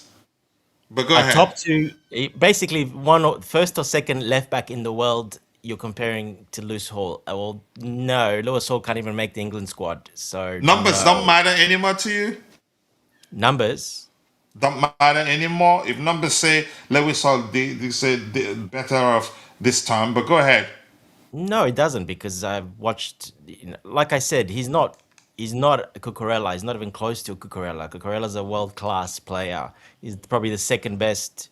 Some people might say first, but probably he was for a lot after the Club World Cup up until probably 15 games ago. He was still one of the best, probably the best left back in the world. He's just regressed a bit, I think, the last 15 games due to probably fatigue, etc., whatever. But and Nuno Mendes is probably overtaking him back again. So you're talking about a world class player, probably the second best left back in the world. Lewis Hall is not in that conversation. He's not even close to that.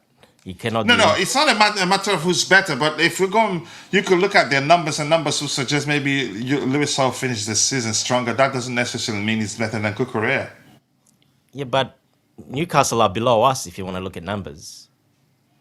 They had a worse season than Yeah, but us. I get your point. But how about Tonelli and Gumierish?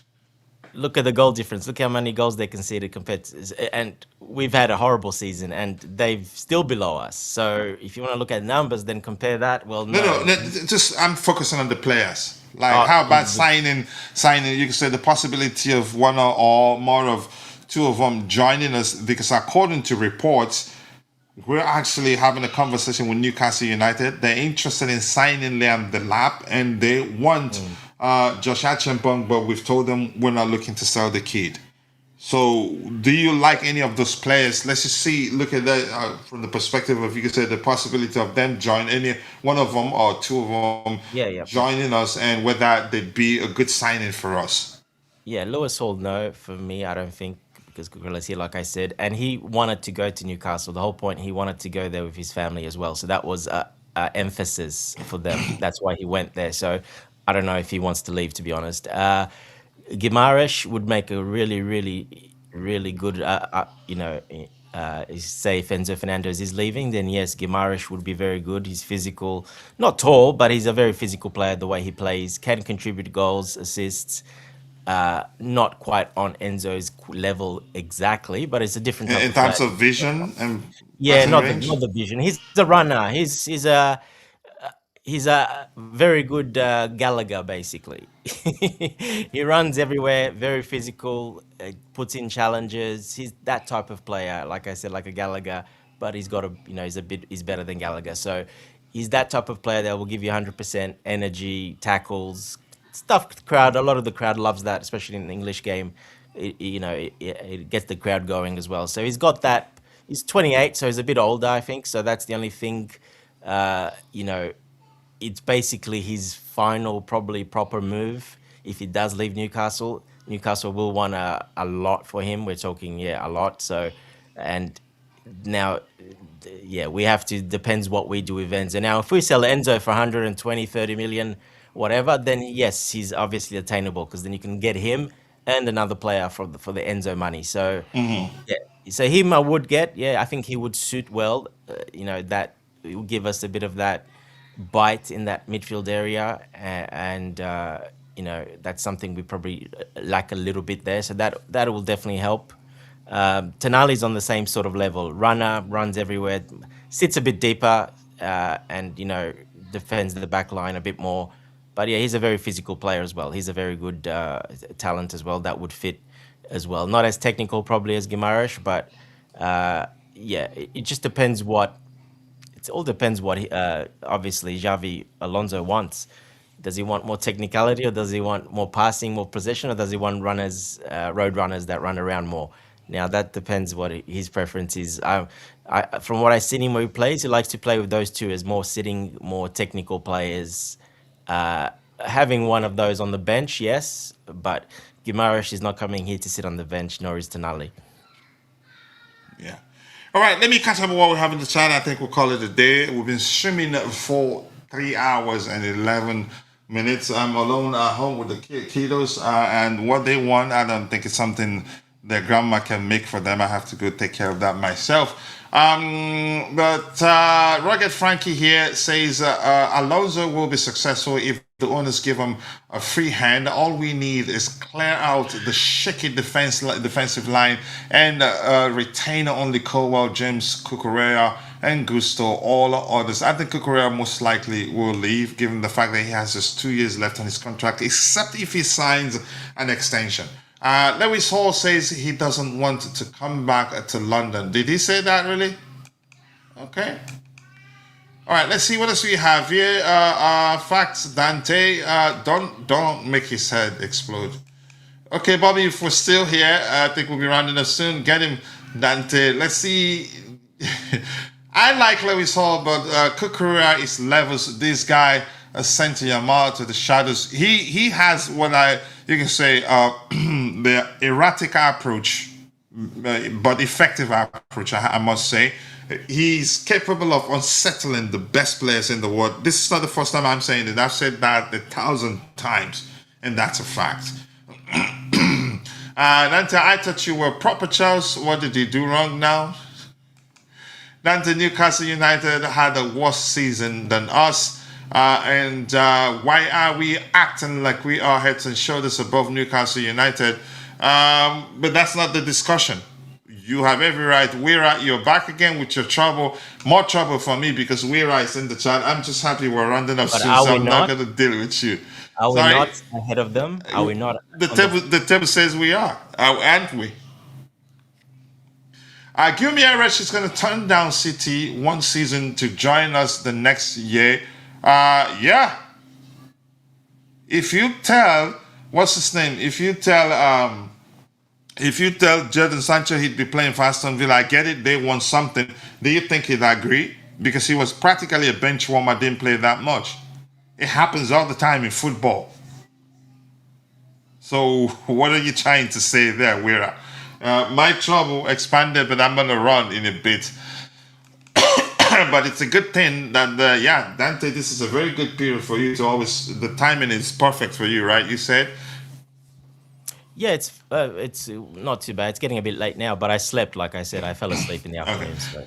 Andrea Santos will be forced to step up if Enzo Fernandez leaves. That may well happen. I think Dante said something to that effect. Just the dynamics change. Yeah. But we usually get used to how a certain player plays for us and how he complements the skill sets of all the players on the team, that sometimes we feel like if they leave, that'd be the end of it. No, it won't. But anything else here? Rugged Frankie says, does anyone notice how improved Sanchez have become? Yeah, since last season, we've always paid attention to that. Anything else to read here? And this is from my one day here. Ike Chukwagogo Dalo, thank you for joining the conversation. Ike Chukwu says, big up, guys, big up to you too. Let's be realistic, Ike Chukwu says. Our owners, screwed this season for us. After winning the Conference League and the Club World Cup, they ought to have made a statement signing in the summer. I wouldn't say just a statement signing, would have, you could say, reinforcements to make us better. But I think he was mismanaged, in my opinion. What Igor Chuka there needs to understand. We couldn't sign anyone over 21. We couldn't because of the restrictions, right? Thank you for bringing that up. Okay. We kind of made a splash on Gittins. We overpaid for Gittins, but Gittins got a very, very good, bright future ahead of us. I've heard himself. So he's like I said, he was the top of the metrics for dribbling and taking on players in Europe. So he will be fine. But we couldn't splash. We couldn't buy. If you're talking about someone like a superstar signing or a star, we couldn't do that. We were restricted, unfortunately. Yeah. I seem to forget that. I tend to forget that myself. That's also a factor, but which for me, we could have, given that we were aware of the situation, we could have done things a little differently, in my opinion. But yeah, that's a factor that we should never forget. No, I don't fight my boss. I like my boss. Ike $1, thank you for joining the conversation. Mod Mana in.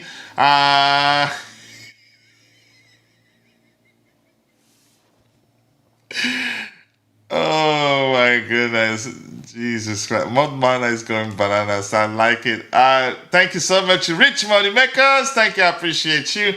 Let's pray for 0 injuries next season, and then maybe we could break into top 4. I hope to God. I hope God does that for us. Yeah, I think we will be in the top 4. I think we'll be, you could say, fighting for the title. Hopefully we make good signings in the summer.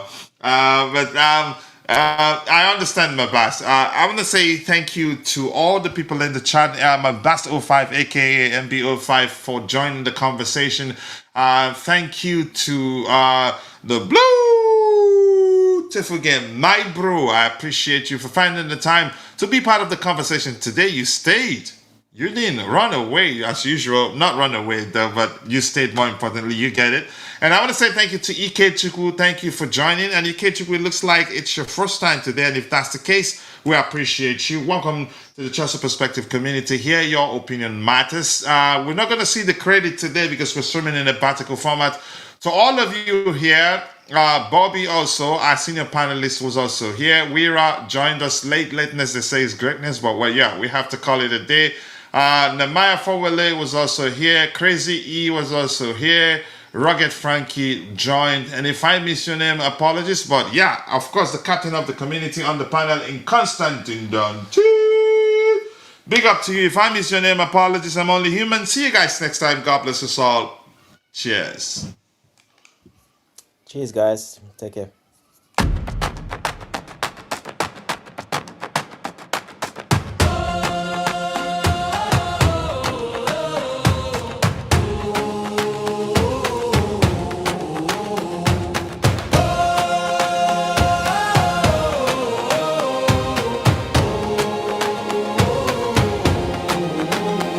From the bridge to the stand, I carry that crest in my hand. Rain on my shoulders, still I stand. Tell me who wears it like we can.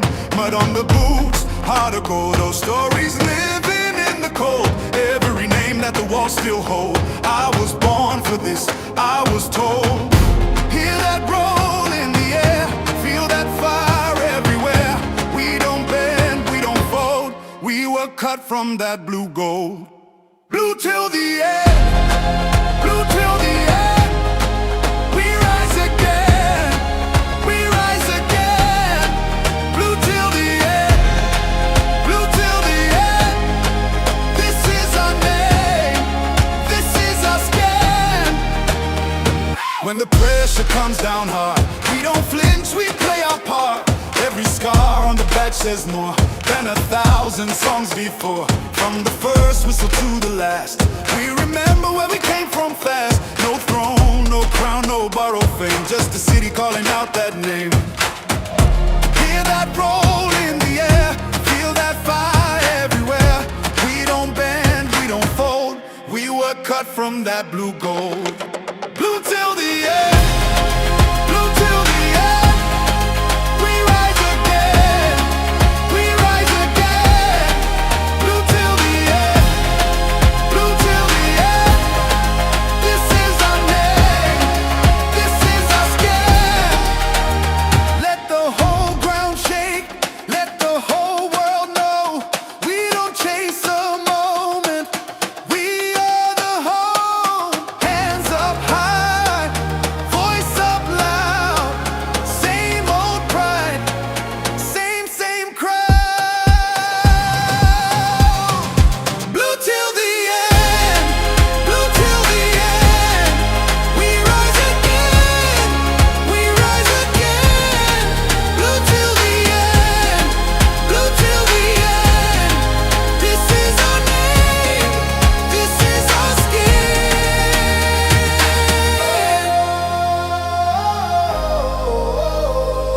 Yeah. Ooh. Blue till the end, blue till the end. Loyalty stays even through the storm.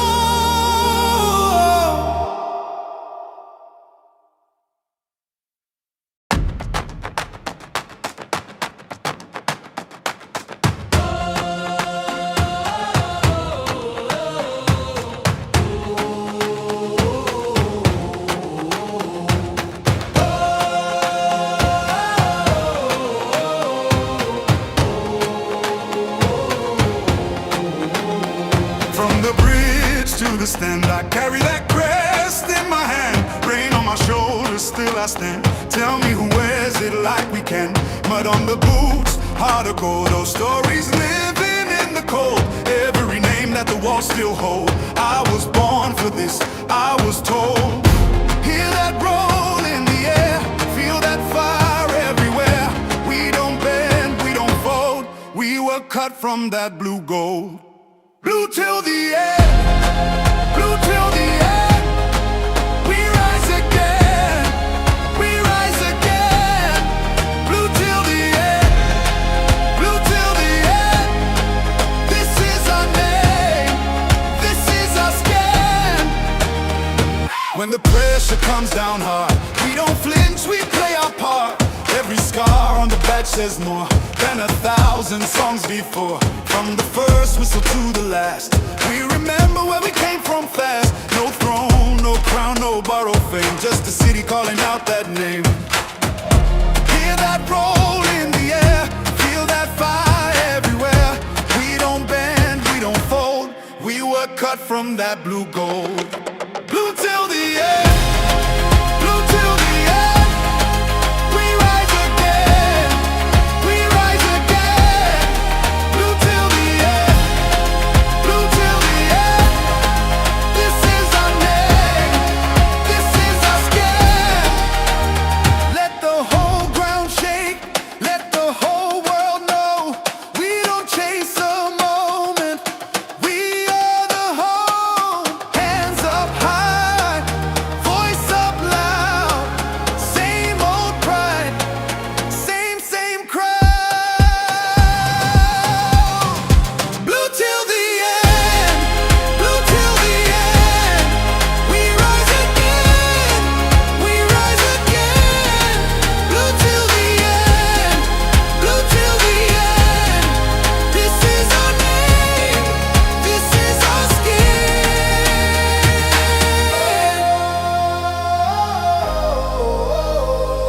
Yeah. Ooh. Blue till the end, blue till the end. Loyalty stays even through the storm.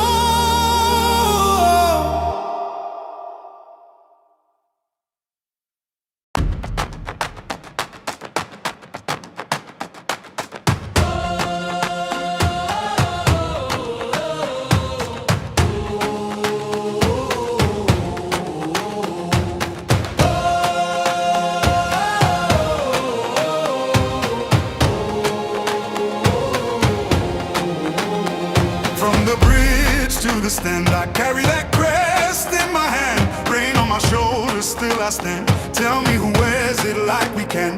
Mud on the boots, heart of gold. Those stories living in the cold. Every name that the walls still hold. I was born for this, I was told. Hear that roll in the air, feel that fire everywhere. We don't bend, we don't fold. We were cut from that blue gold. Blue till the end, blue till the end. We rise again, we rise again. Blue till the end, blue till the end. This is our name, this is our skin. When the pressure comes down hard, we don't flinch, we play our part. Every scar on the badge says more than 1,000 songs before. From the first whistle to the last, we remember where we came from fast. No throne, no crown, no borrowed fame, just a city calling out that name. Hear that roll in the air, feel that fire everywhere. We don't bend, we don't fold. We were cut from that blue gold. Blue till the end, blue till the end. We rise again, we rise again. Blue till the end, blue till the end. This is our name, this is our skin. Let the whole ground shake, let the whole world know. We don't chase a moment, we are the home. Hands up high, voice up loud. Same old pride, same crowd. Blue till the end, blue till the end. We rise again, we rise again. Blue till the end, blue till the end. This is our name, this is our skin.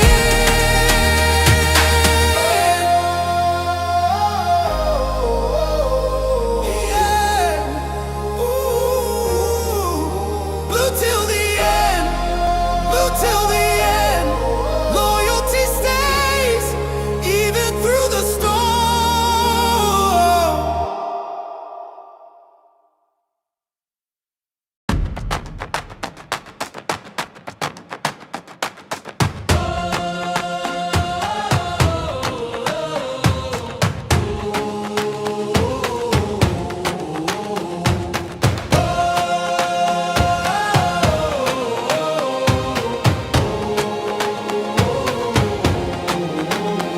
From the bridge to the stand, I carry that crest in my hand. Rain on my shoulders, still I stand. Tell me who wears wears it like we can.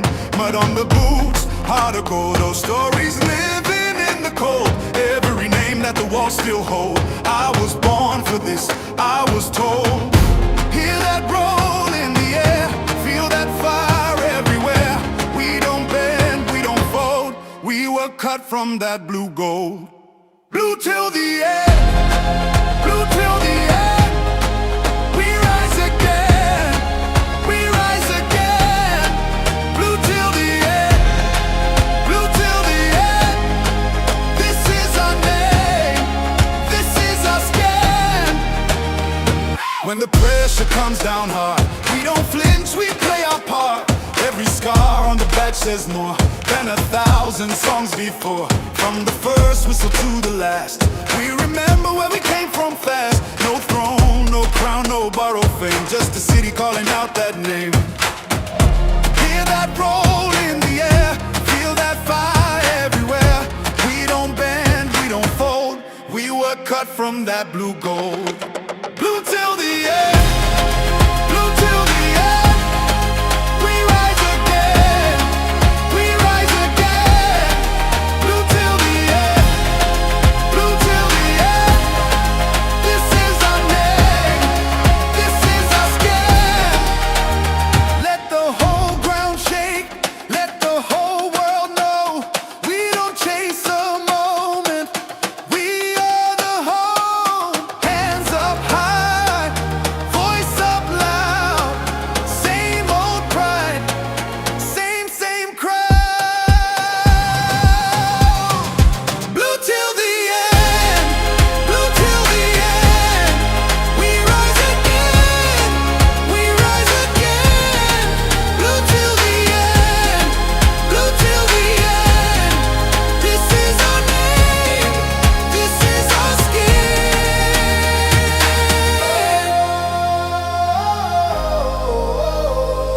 Yeah. Ooh. Blue till the end, blue till the end. Loyalty stays even through the storm.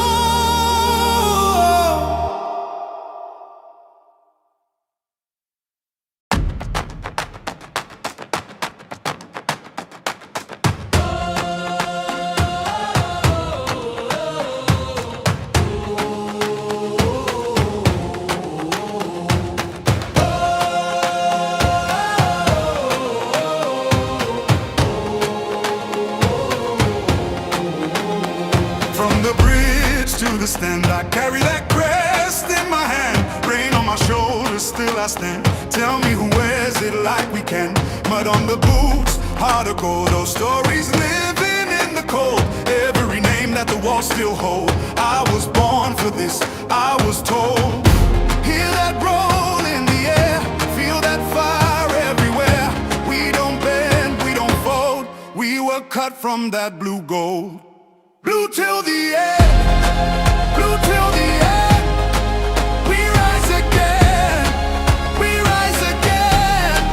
Blue till the end, blue till the end. This is our name, this is our skin. When the pressure comes down hard, we don't flinch, we play our part. Every scar on the badge says more than 1,000 songs before. From the first whistle to the last, we remember where we came from fast. No throne, no crown, no borrowed fame, just a city calling out that name. Hear that roll in the air, feel that fire everywhere. We don't bend, we don't fold. We were cut from that blue gold. Blue till the end, blue till the end. We rise again, we rise again. Blue till the end, blue till the end. This is our name, this is our skin. Let the whole ground shake, let the whole world know. We don't chase a moment, we are the home. Hands up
shoulders, still I stand. Tell me who wears it like we can.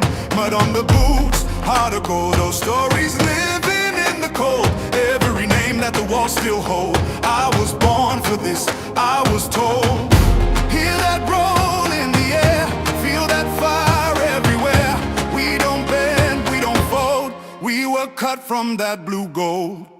Blue till the end, blue till the end. We rise again, we rise again.